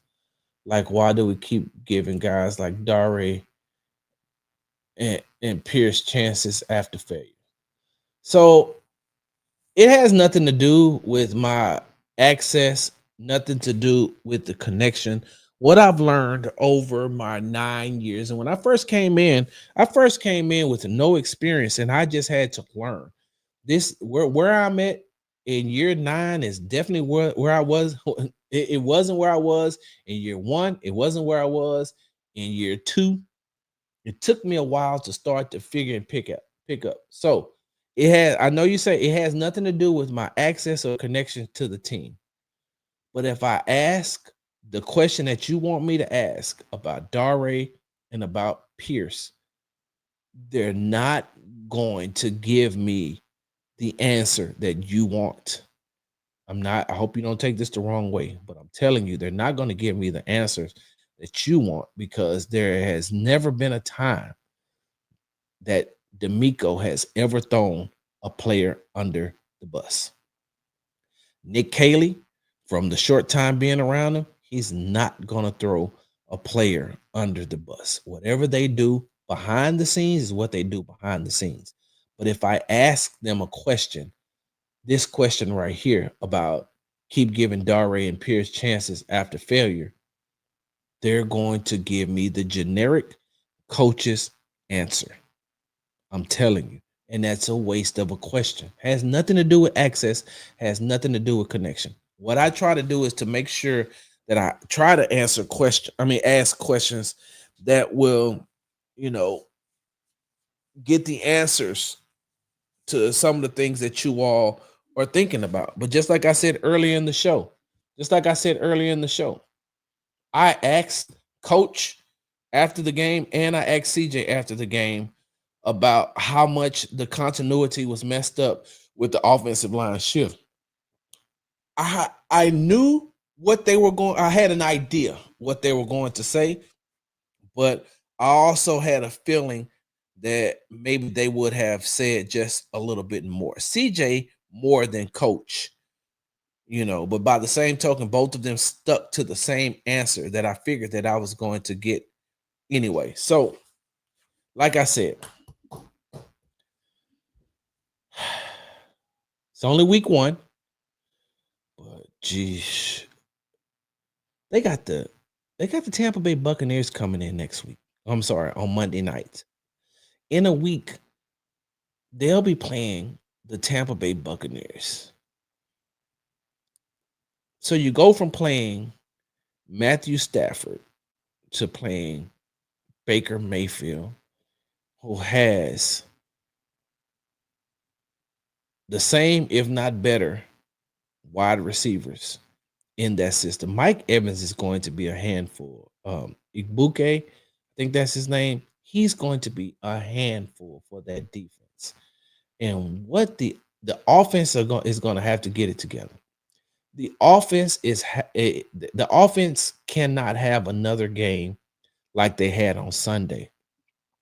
Because if you keep putting your defense on the field for as much as you did on Sunday, you're going to end up having those guys exhausted by the end of the game and when they need to make a stop. And that's another thing, right? That's another thing. Hey, TikTok family, I appreciate y'all. I'm about to get ready to get up off of here because I got to get ready for in the morning, got to be at the gym. But y'all know, hey, look, hold on.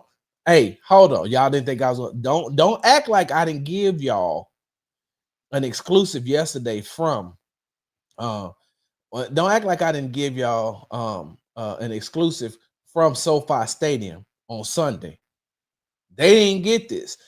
Twitter and YouTube didn't get this. Y'all got an exclusive post-game live from SoFi Stadium Sunday. Y'all know that. Don't act like that. Don't even act like that. D'Amico is out of his depth. He's a coordinator, not a head coach. CJ just isn't that good. Are you serious, David? David, are you serious? Or you just wanted me to read what you were saying? David, come on, man. You believe that D'Amico Ryans is not a head coach? You think he's just a coordinator? You think CJ isn't that good? I respect your opinion. I just disagree with it. Where else do you stream? Go to Texans Tailgate Talk, all one word, on YouTube. Subscribe to that channel, and I do it right there. When I'm not here, I'm there. And Big Sarge Sports with the Z at the end on Twitter. I see y'all tomorrow. All right. That was amazing.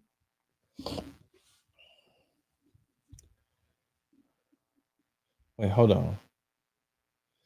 What's up, Queena? I want to be at the game Monday. They better muck my damn day when I get back home. 2 hours away and go to work on Tuesday. Good thing they play at 6:00. One thing that I failed to mention that I wanted to mention earlier was it's breaking news on Monday that Cade Stover, second-year tight end for the Houston Texans, has a broken foot and is going to be out indefinitely.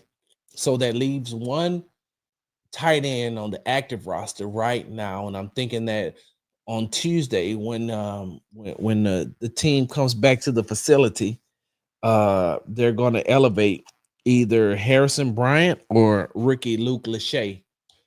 And so they'll have another wide receiver to take Cade Stover's place until he gets back. But damn, that tight end position, y'all. I don't know what to say about that tight end position. Good Lord. That tight end position. They lost Brevin Jordan. They lost Irv Smith. Now they lost Cade Stover. Sheesh. That is a lot. That is a lot. But they lose Cade Stover, and Cade Stover was going to I felt like this was his season that he was going to bring a lot. I felt like this was going to be a breakout season for him because of the offseason work that he was able to put in. So that being said, Let me go ahead and jump into some of these comments. I'm gonna go. Let me go back, y'all. I just need to go back. Yeah, Jason. Everybody want to bail on them after week 1. D Skills, what's going on? H Town Dre, Patton, what's going on? D'Angelo, Glenn J, H Town Dre. H Town Dre says, "Why am I seeing a lot of hate for our first game on Twitter? Because that's just what they do. Everybody want to be able to say something and join the crowd. That's it. Bel Air, the Trey baby. I'm so disappointed, man. I have not listened to any of my boys today. So you the first list today. Appreciate that. Appreciate that. But I always do whatever you got to do. Man, hey, man, I appreciate it. I lost my daughter and her mom. Wait, what? Patton, how come I never knew this?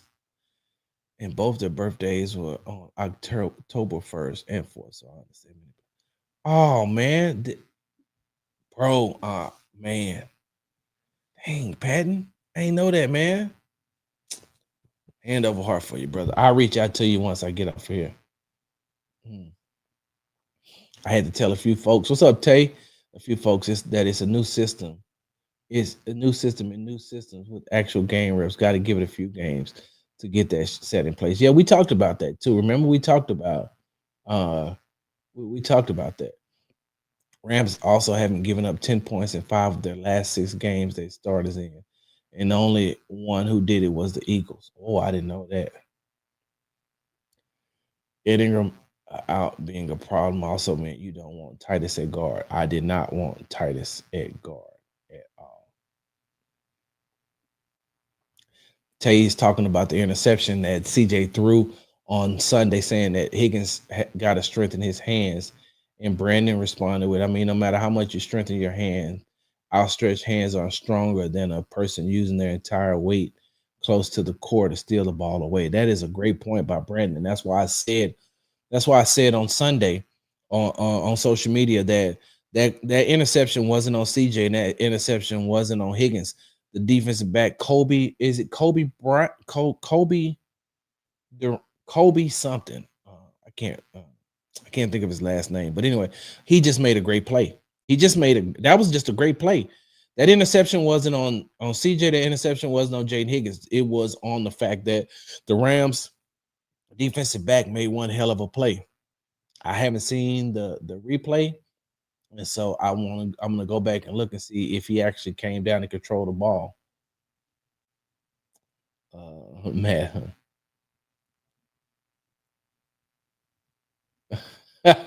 Tay, you getting Big Sarge.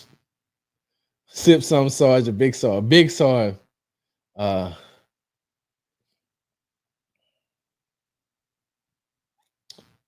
Yep. Yep, exactly. What's up, Reg J? Miles, that cognac, what's going on? Hello, Miss Jordan. These skills told me gonna have the trainers check me out. But you know I was singing that melody. Let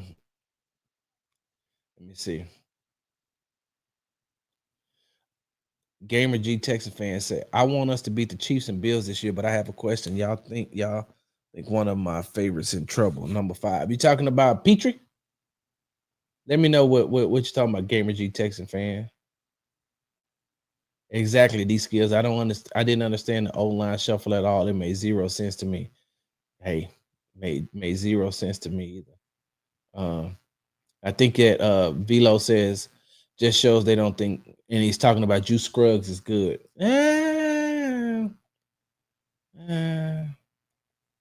What O-line do you think we should start at practice with on Tuesday?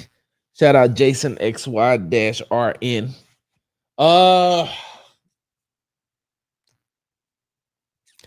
I would like to see one that put Ariante back at left tackle and Titus at right tackle and Juice Scruggs at right guard. We already know that Jared Patterson is probably going to start because Jake Andrews was carted off on Sunday. He's going to probably be out for a while. So, but I would like to see Titus go back to tackle, and I would like to see Ariante Ursery go to left tackle.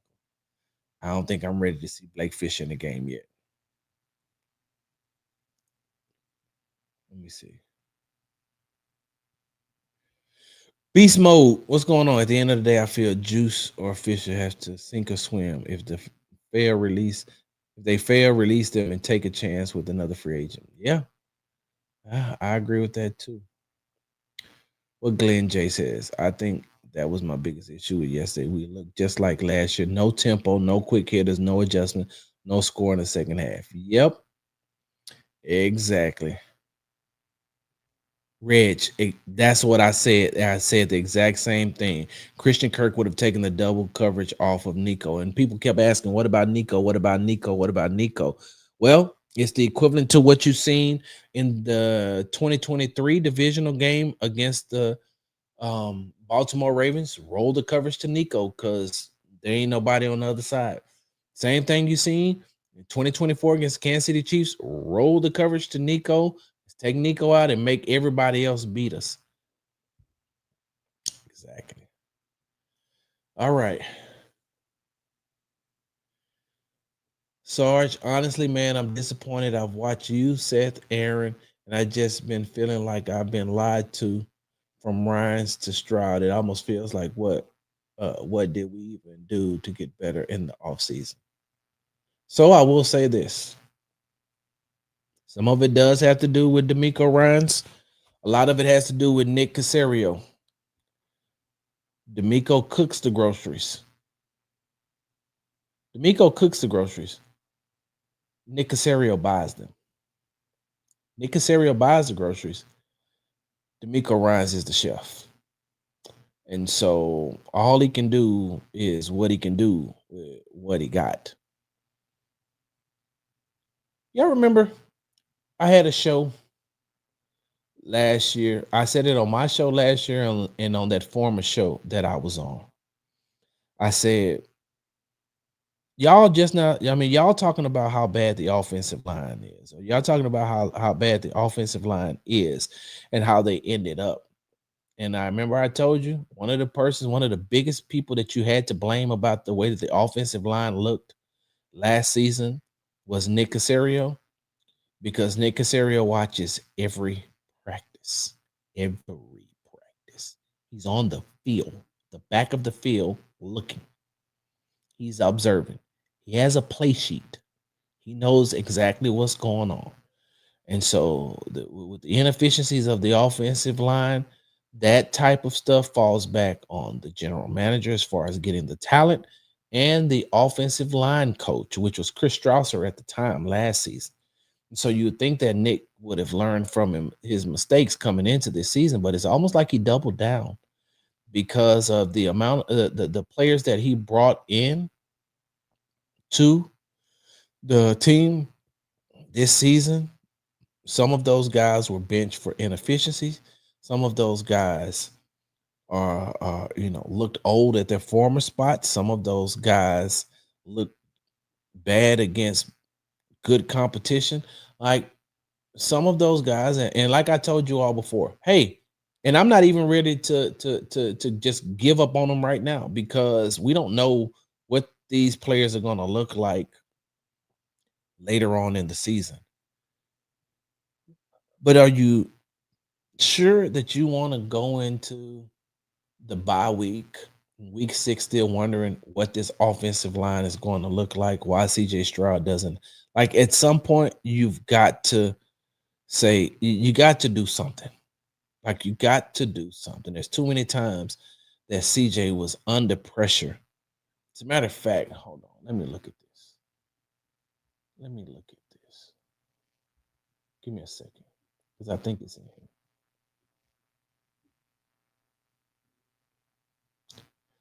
CJ Stroud was pressured on 41.2% of his dropbacks in the Texans' Week 1 loss to the Rams, his 14th game facing a pressure rate of 40% or higher since he entered the league in 2023, which is tied for the most such games in the NFL. While Stroud did take 3 sacks, he did also manage to complete 9 of his 10 attempts under pressure for 102 yards, recording a plus 29.7% completion percentage over expected, the highest of his career. 41.2% he was pressured on. on Sunday. That is a lot. Can any of the spare defensive linemen play? Hey, common sense 200 say, can any of the spare defensive linemen play on the offensive side? I don't know. Will, you put Will on it. I'm pretty sure Will can. I am under the belief that Will Anderson Jr. can play everywhere.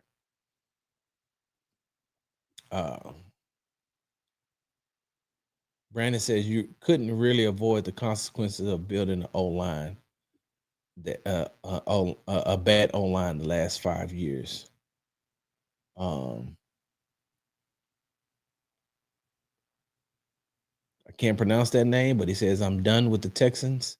Poverty franchise. The Bears look good and they've already scored a touchdown. I'm not even watching the Bears game. Hold on. What is the. Let me see. I hear my wife in there watching it. She's watching it because of. She's watching it because of the implications, the fantasy football implications. So wait, hold on. What did you say? I'm done with the Texans poverty franchise. The Bears look good and already scored a touchdown. Well, hell, the score is only 7-3 with 35 seconds left in the second quarter.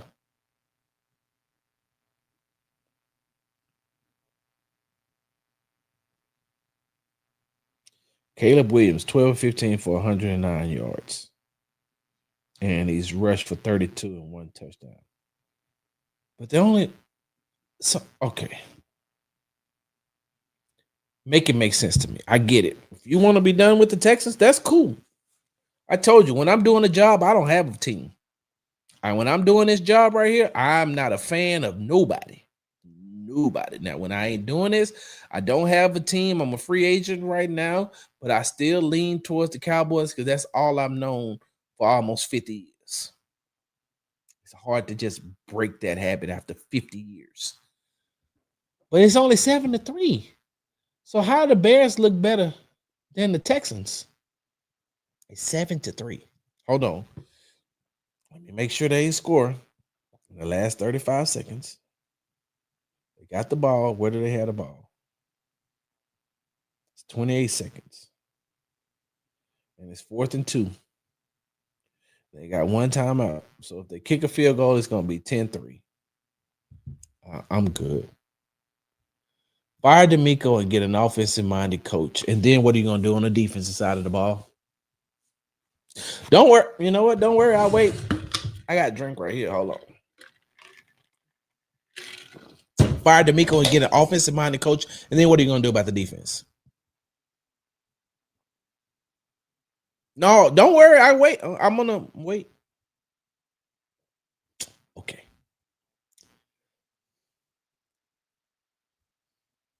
Right. You're right. Twisted Conversation says, I think the problem is that CJ and Ryan's, along with the GM and the rest of the roster, don't have time for him to take 2 seasons. And you don't want to put in a young quarterback's head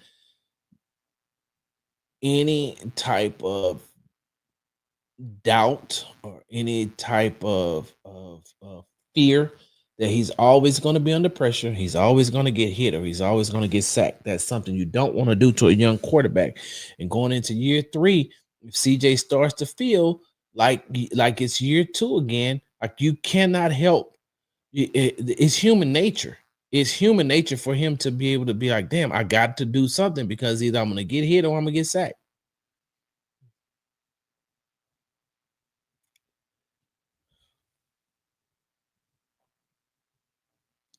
It is 10-3. What are you talking about?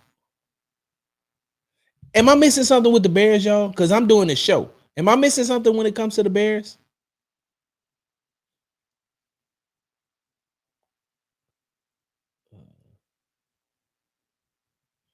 No quick pass on Pop. Nope. Conditionally accepted. I've talked about Popovich. Because coordinators and head coaches get more attention. Then, if that's the case, Twisted Conversations, then we should never bring up Chris Strausser's former offensive line coach, Chris Strausser, ever again. You're going to blame everything that happened on that offensive line on Bobby Slowick and D'Amico Ryans?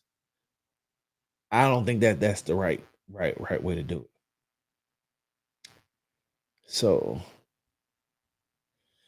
Pop picked the players. No, he didn't condition it, except he did not pick the players, but he was hired to be able to help them perform better than what it looked like on Sunday. And it's only been one game. I get that part, and you can't blame him all of the way. But if you're going to say this is the next man up, and that's his position, group, and they were statistically one of the worst position groups in the NFL last season. He doesn't get a pass. He may not pick. Hey, look, unfortunately, Pop isn't in a position to order the groceries. Like D'Amico can tell Nick Caserio what he needs. Nick is still going to go out and say, well, this is what we got, so I got to get this. I may not be able to get the name brand of this. I may have to get a generic version. But unfortunately, Pop just got to use whatever Nick walk into the whatever groceries Nick walk into the house with, make it work, make it happen, make it enough.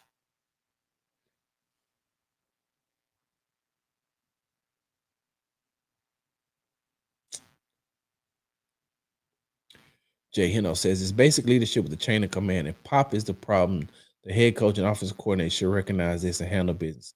If they don't, who is their fault? The problem is leadership, but at what level? I don't think that Popovich is the problem. It's only been one game. I don't think that he's the problem.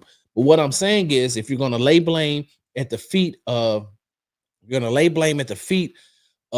D'Amico Ryans for what transpired on Sunday, if you're going to lay blame at the feet of Nick Caley on what transpired, then the position coach can't get a pass. The position coach can't get a pass. He has to be responsible for what's going on as well. Like, he doesn't get a pass. That's all I'm saying. Sure, head coach, offensive coordinator should take more. If you're gonna blame them, if you're gonna lay the blame at their feet, then like I said, if you're laying it at their feet, then right behind them should be Cole Popovich, because that's his position group. It should be heat on the whole offensive side of coaching. We survive drive, never thrive. Yep.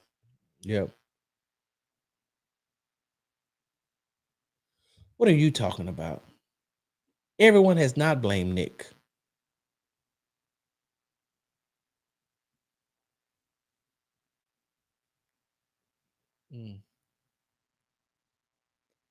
All we talked about last year, and here we are again. I guess you're talking about the offensive line.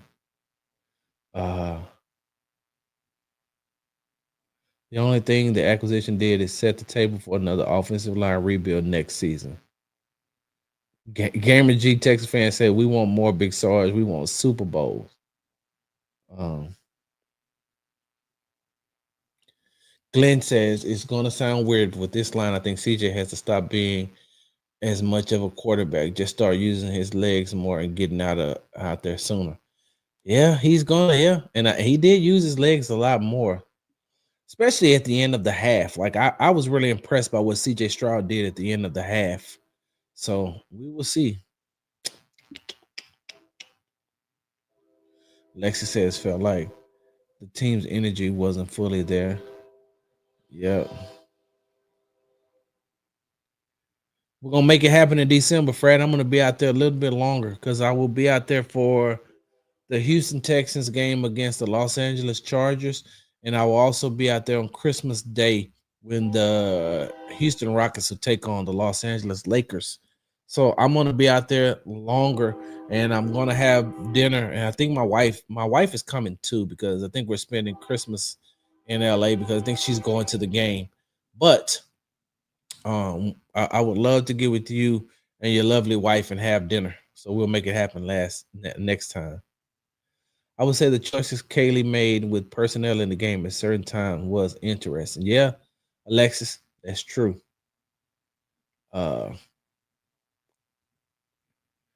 Sarge, do you believe the conservative nature was due to this being against McVay? I feel Kaylee last month. Yeah, and I think I answered that already. What's up, DQ? Why do they keep getting OCs that have never called plays? This is a good question. I expected this. They looked like last year. The one play did not lose the game. Personnel choices throughout the game was questionable. Yep. Also, what the hell is up with Juice Scruggs? Is he that bad that they? I don't know. I want to, you know what, Queena? But because you asked this, I'm going to find out. The Bull Bash says, I agree with Queena. You shuffled multiple spots to deal with one injury. If you don't trust Juice, you got a backup right guard. You do not trust. No reason to roster him. Yep. And that's what I said at the beginning of the show. I felt like that they panicked. I felt like they panicked. Caleb Williams really better than CJ Stroud. CJ's not look good as Caleb since his rookie year. Hey, you just like this is a who is this? This is a troll.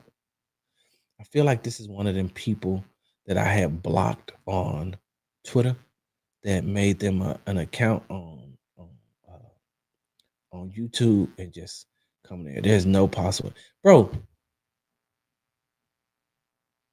Caleb Williams was sacked 68 times last year. He led the league in sacks.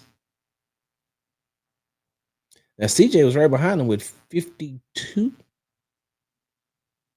but there is no place, no time, no world, whether this world or the one that Thanos snapped his fingers and we lost. I'm not taking Caleb Williams over CJ Stroud. Not today, not yesterday, not the day before yesterday, not 2 days ago, not 441 days ago. I'm not. Thank you, the Bull Bash. Exactly. Now, Alexis, and now I know what you was talking about because I wasn't see it. Oh, wow. Was Dory the only running back on that last drive? Yep, and I don't know why. Sting said that it was just football. That's all.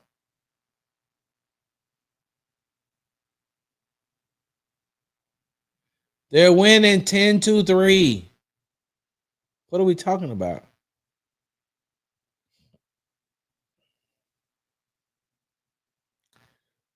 Appreciate that, Rodney.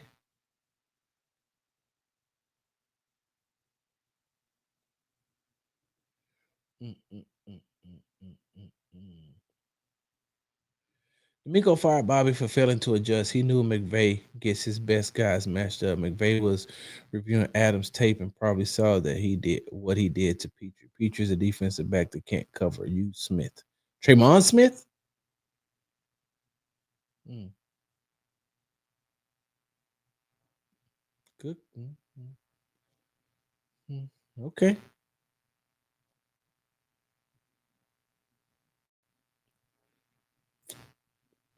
Queena says they big mad. However, I digress. For the defense in the grand scheme of things, the defense gave up 14 points. They were they out schemed? Yes. Were they undisciplined at times? Yes. That's another thing. I can't believe that the Houston Texans had that many penalties.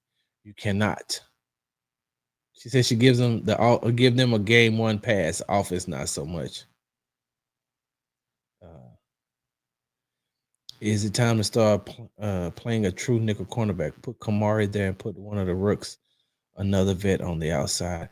Yeah, but Kamari is so good on the outside though. I don't know because you still have what you got Miles Bryant on the practice squad. I know he's a true nickel, but we have to see. But hey, and look, that's one of the things. If you go and you look at the interview that I did with Jalen Smith, the rookie out of USC, we talked about that. Caleb Williams told me. Caleb Williams. Look at that, Jesus Christ. Kalen Bullock told me early on that that Jalen Smith is one of those players that can play all three. He can play on the outside, he can play the nickel, and he can also play safety. So he's very, very multifaceted. And so if they do that, then maybe you will see that. And I know that a lot of what happened. I'm sorry. You got to get. I feel like they went to a 3 linebacker set, and I have to go and look at the stats to see how successful they were. But if they keep having these type of issues, coverage issues, they may have to look at doing something different. And you know, I don't know how. I Christian Harris has the speed. I haven't seen him cover since 2023. So, but I know he has the speed. I know that he has a defensive background. So we'll see. D'Amico has to make adjustments if we consider him as one of the best defensive minded coach. He has to do what's best, find a solution to the Petrie issue. I would also like D'Amico to hold players more accountable for the penalties. We have to play with an edge, but play smart. Ravens chief can't be aggressive. Discipline is why they finished top 3.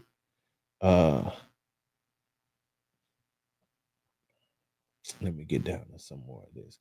Miles and that cognac says, and even with that success, Houston held them to 14 points and forced a game-altering turnover. The offense had a chance to burn the clock away and score, but they folded. And yes, I'm glad you brought that up, Miles and that cognac, because even though they were out schemed at times, that defense stepped up when they needed to.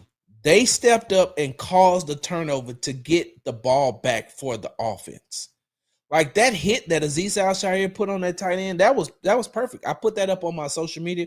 That was perfect the way that he caused that fumble. Like hold on a second. That caused that fumble. So I was just like, wow. Wow. All right. Let me see if I can get some more of these in before I get up out of here. And what they doing in practice at the tight end position, right, Jalen? Let me see. Sarge, with the constant injuries, do we need to change the strength and conditioning staff? Texas have lost key contributors since the Kubiak era. This era, I don't think it has anything to do with the strength and conditioning. I just think that it's one of those. We have to see. The problem is people are acting like Ingram coming back will save this line. They need to add someone better, if possible, to raise the floor. We need stability to avoid the shuffling. Yeah, that's one thing that's been saying the whole offseason. Alexa says, I don't understand the full-on panic by so many fans, especially after just week 1. I don't understand it either. Tay says, no, that's also why they teach the receiver that once the ball is in their hands to bring it into their body. He's talking about the fumble. This is why I'm disappointed. You know how you get out of a bad relationship, then the red flags show up in the new relationship. Oh, Bella the Trey baby. Trayvon says, do you think we need a slot corner? Kobe Bryant. That was his name.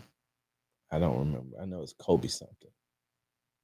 Appreciate that, Queena. I think I got to get up out of here because I got to be up early in the morning. They shuffled because they wanted to avoid putting Juice and Fisher on the field. Fisher was only out there when they had no choice. Yeah, but I still feel like Juice has played enough to give him another opportunity. It pissed me off watching them move Ursary from right tackle to left and back to right. I understand his ability, but he's still also a rookie. Exactly. He just hurt. It was just in practice. He just hurt his hamstring.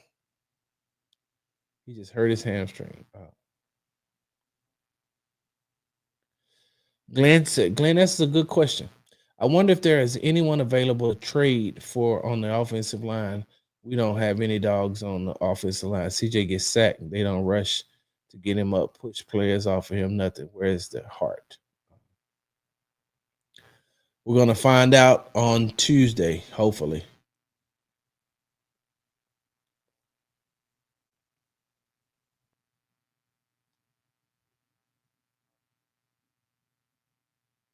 Big facts.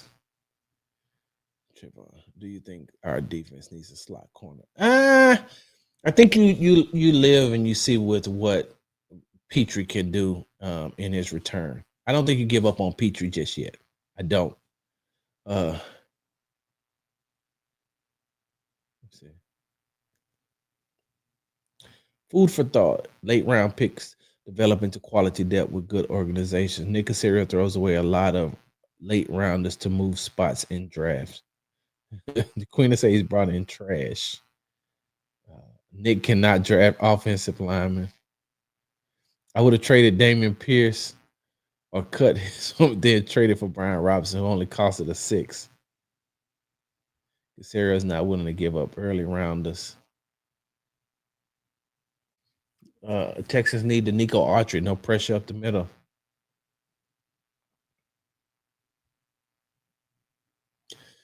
Jalen says, Sarge, so say the season goes awry. Who is to get the blame? Nick, correct? Which one, Jalen? Nick Cayley or Nick Casario? So what you're saying is one of the Knicks gonna get the blame. Just which one, right? If we go into the bye wondering about the offensive line, we're gonna be trashed this season. Part of investing in your star quarterback is investing in keeping him upright. I feel like Nick is mucking off CJ's talent and making him look inept. And you're gonna have to pay CJ soon. CJ is going to have to get paid soon.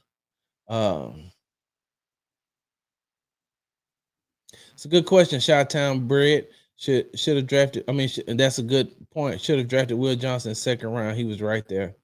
Yeah. I believe that, Pat. And all Nick got to do is hire me to be a scout and send me up north. No, I definitely believe that. I don't know what we did all damn mini camp and camp. It's good. So let me tell y'all this, y'all, before I get up out of here. Patton loves Luke Lachey, the rookie tight end out of Iowa. Oh my God. That's who he's calling the GOAT. That's who he's calling the GOAT. He's talking about Luke Lachey, the tight end that was drafted in what, 7th round? I guess we'll see. Hey, side note. So, Patton, because I know you like them up north football players. You know who I got on my fantasy football team at tight end? Tyler Warren. I do. You know who balled out for me week 1? Tyler Warren. Tyler Warren. I knew that he was in my queue before I thought anybody. I don't remember what round I took him in, but I knew. I was like, these people ain't checking for Tyler Warren. And I know that Daniel Jones, and we're talking about the Indianapolis Colts players now, because I'm going to do a Sell in the South from the South. Got the diamonds in my mouth. Anyway, I'm going to do a Sell in the South show, and I'm going to be talking about the rest of the teams from the AFC South. I started by watching the Colts versus the Dolphins today. More of my research is going to come as I watch I forgot who the Titans played, but I know that they mad at their coach. Oh, they are mad at Callahan. They mad at him, and rightfully so. He didn't know the rules. How do you be a head coach and you don't know the rules? And I forgot who the Titans played, but I'm going to watch Jacksonville versus Carolina too. So when we start talking about the rest of the AFC South, because right now, as it currently stands, if the week look, it's week 1, but if the season ended right now, I don't know if I could put the Texans up there. I don't know if I could put the Texans up there.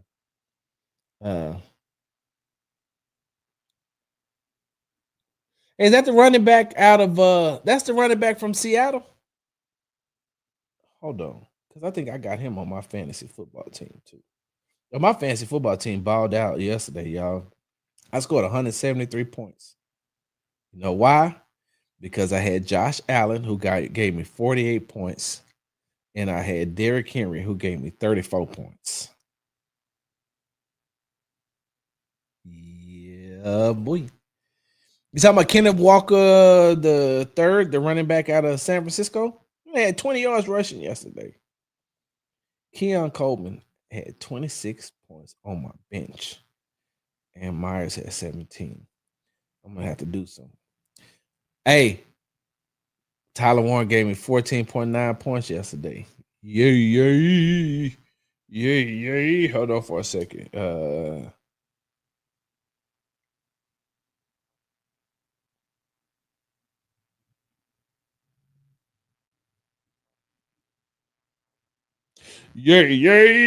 We be ducking. Two glaring things we had to take care of was O-line and the freak tight end we did not do to address both of these issues. All that BS from D'Amico and our guru, new office coordinator, and our great team. What's up, Sean Super Tech? Late. You had Lamar. Hey, maybe we should do some fancy football stuff on here too now that we started.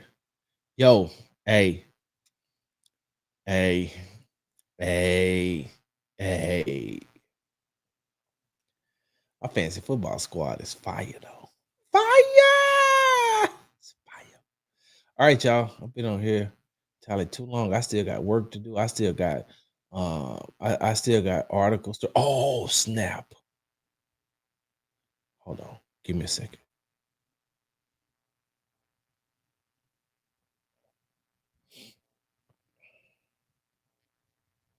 Y'all can see my screen. This is what I was talking about. So if you go see this right here, round table. Oh, can you see that roundtable.io /sports NFL? Hold on, let me do this. I know exactly what I need to do. Hold on for a second. Okay, what y'all see? This is what I'm working on, and y'all see I already got 4 articles. This was the first one, the beginning of an era for Texas new offense coordinator Nick Caley. Texans offense suffered shakeup before season opener. A rare occasion, Texans Darigo Bwale late game fumble derails comeback. Texans tight end cased over out indefinitely with a broken foot. So this is the new site. This is called Texans Roundtable. Y'all give me 1 second. Y'all give me a second. Boop boop ba doo. Boop boop ba doo. Doo doo. Y'all hear the train? I hear the train coming around the bend.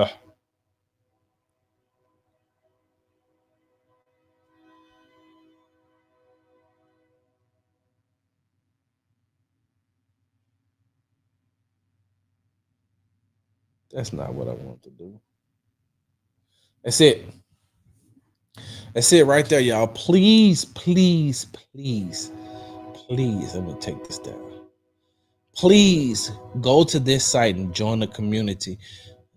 As you can see, I already have some great articles up there. Started on Sunday. There's some great articles on there. There's another article that's about to be that's going to come tonight. There will be another one when you wake up in the morning. I'm about to put some exclusive locker room interviews on there. Please go and join this community. It's free and it's just more stuff for you Texan fans. That's it. It's more stuff for the Texan fans. So there go that Sugarland train again.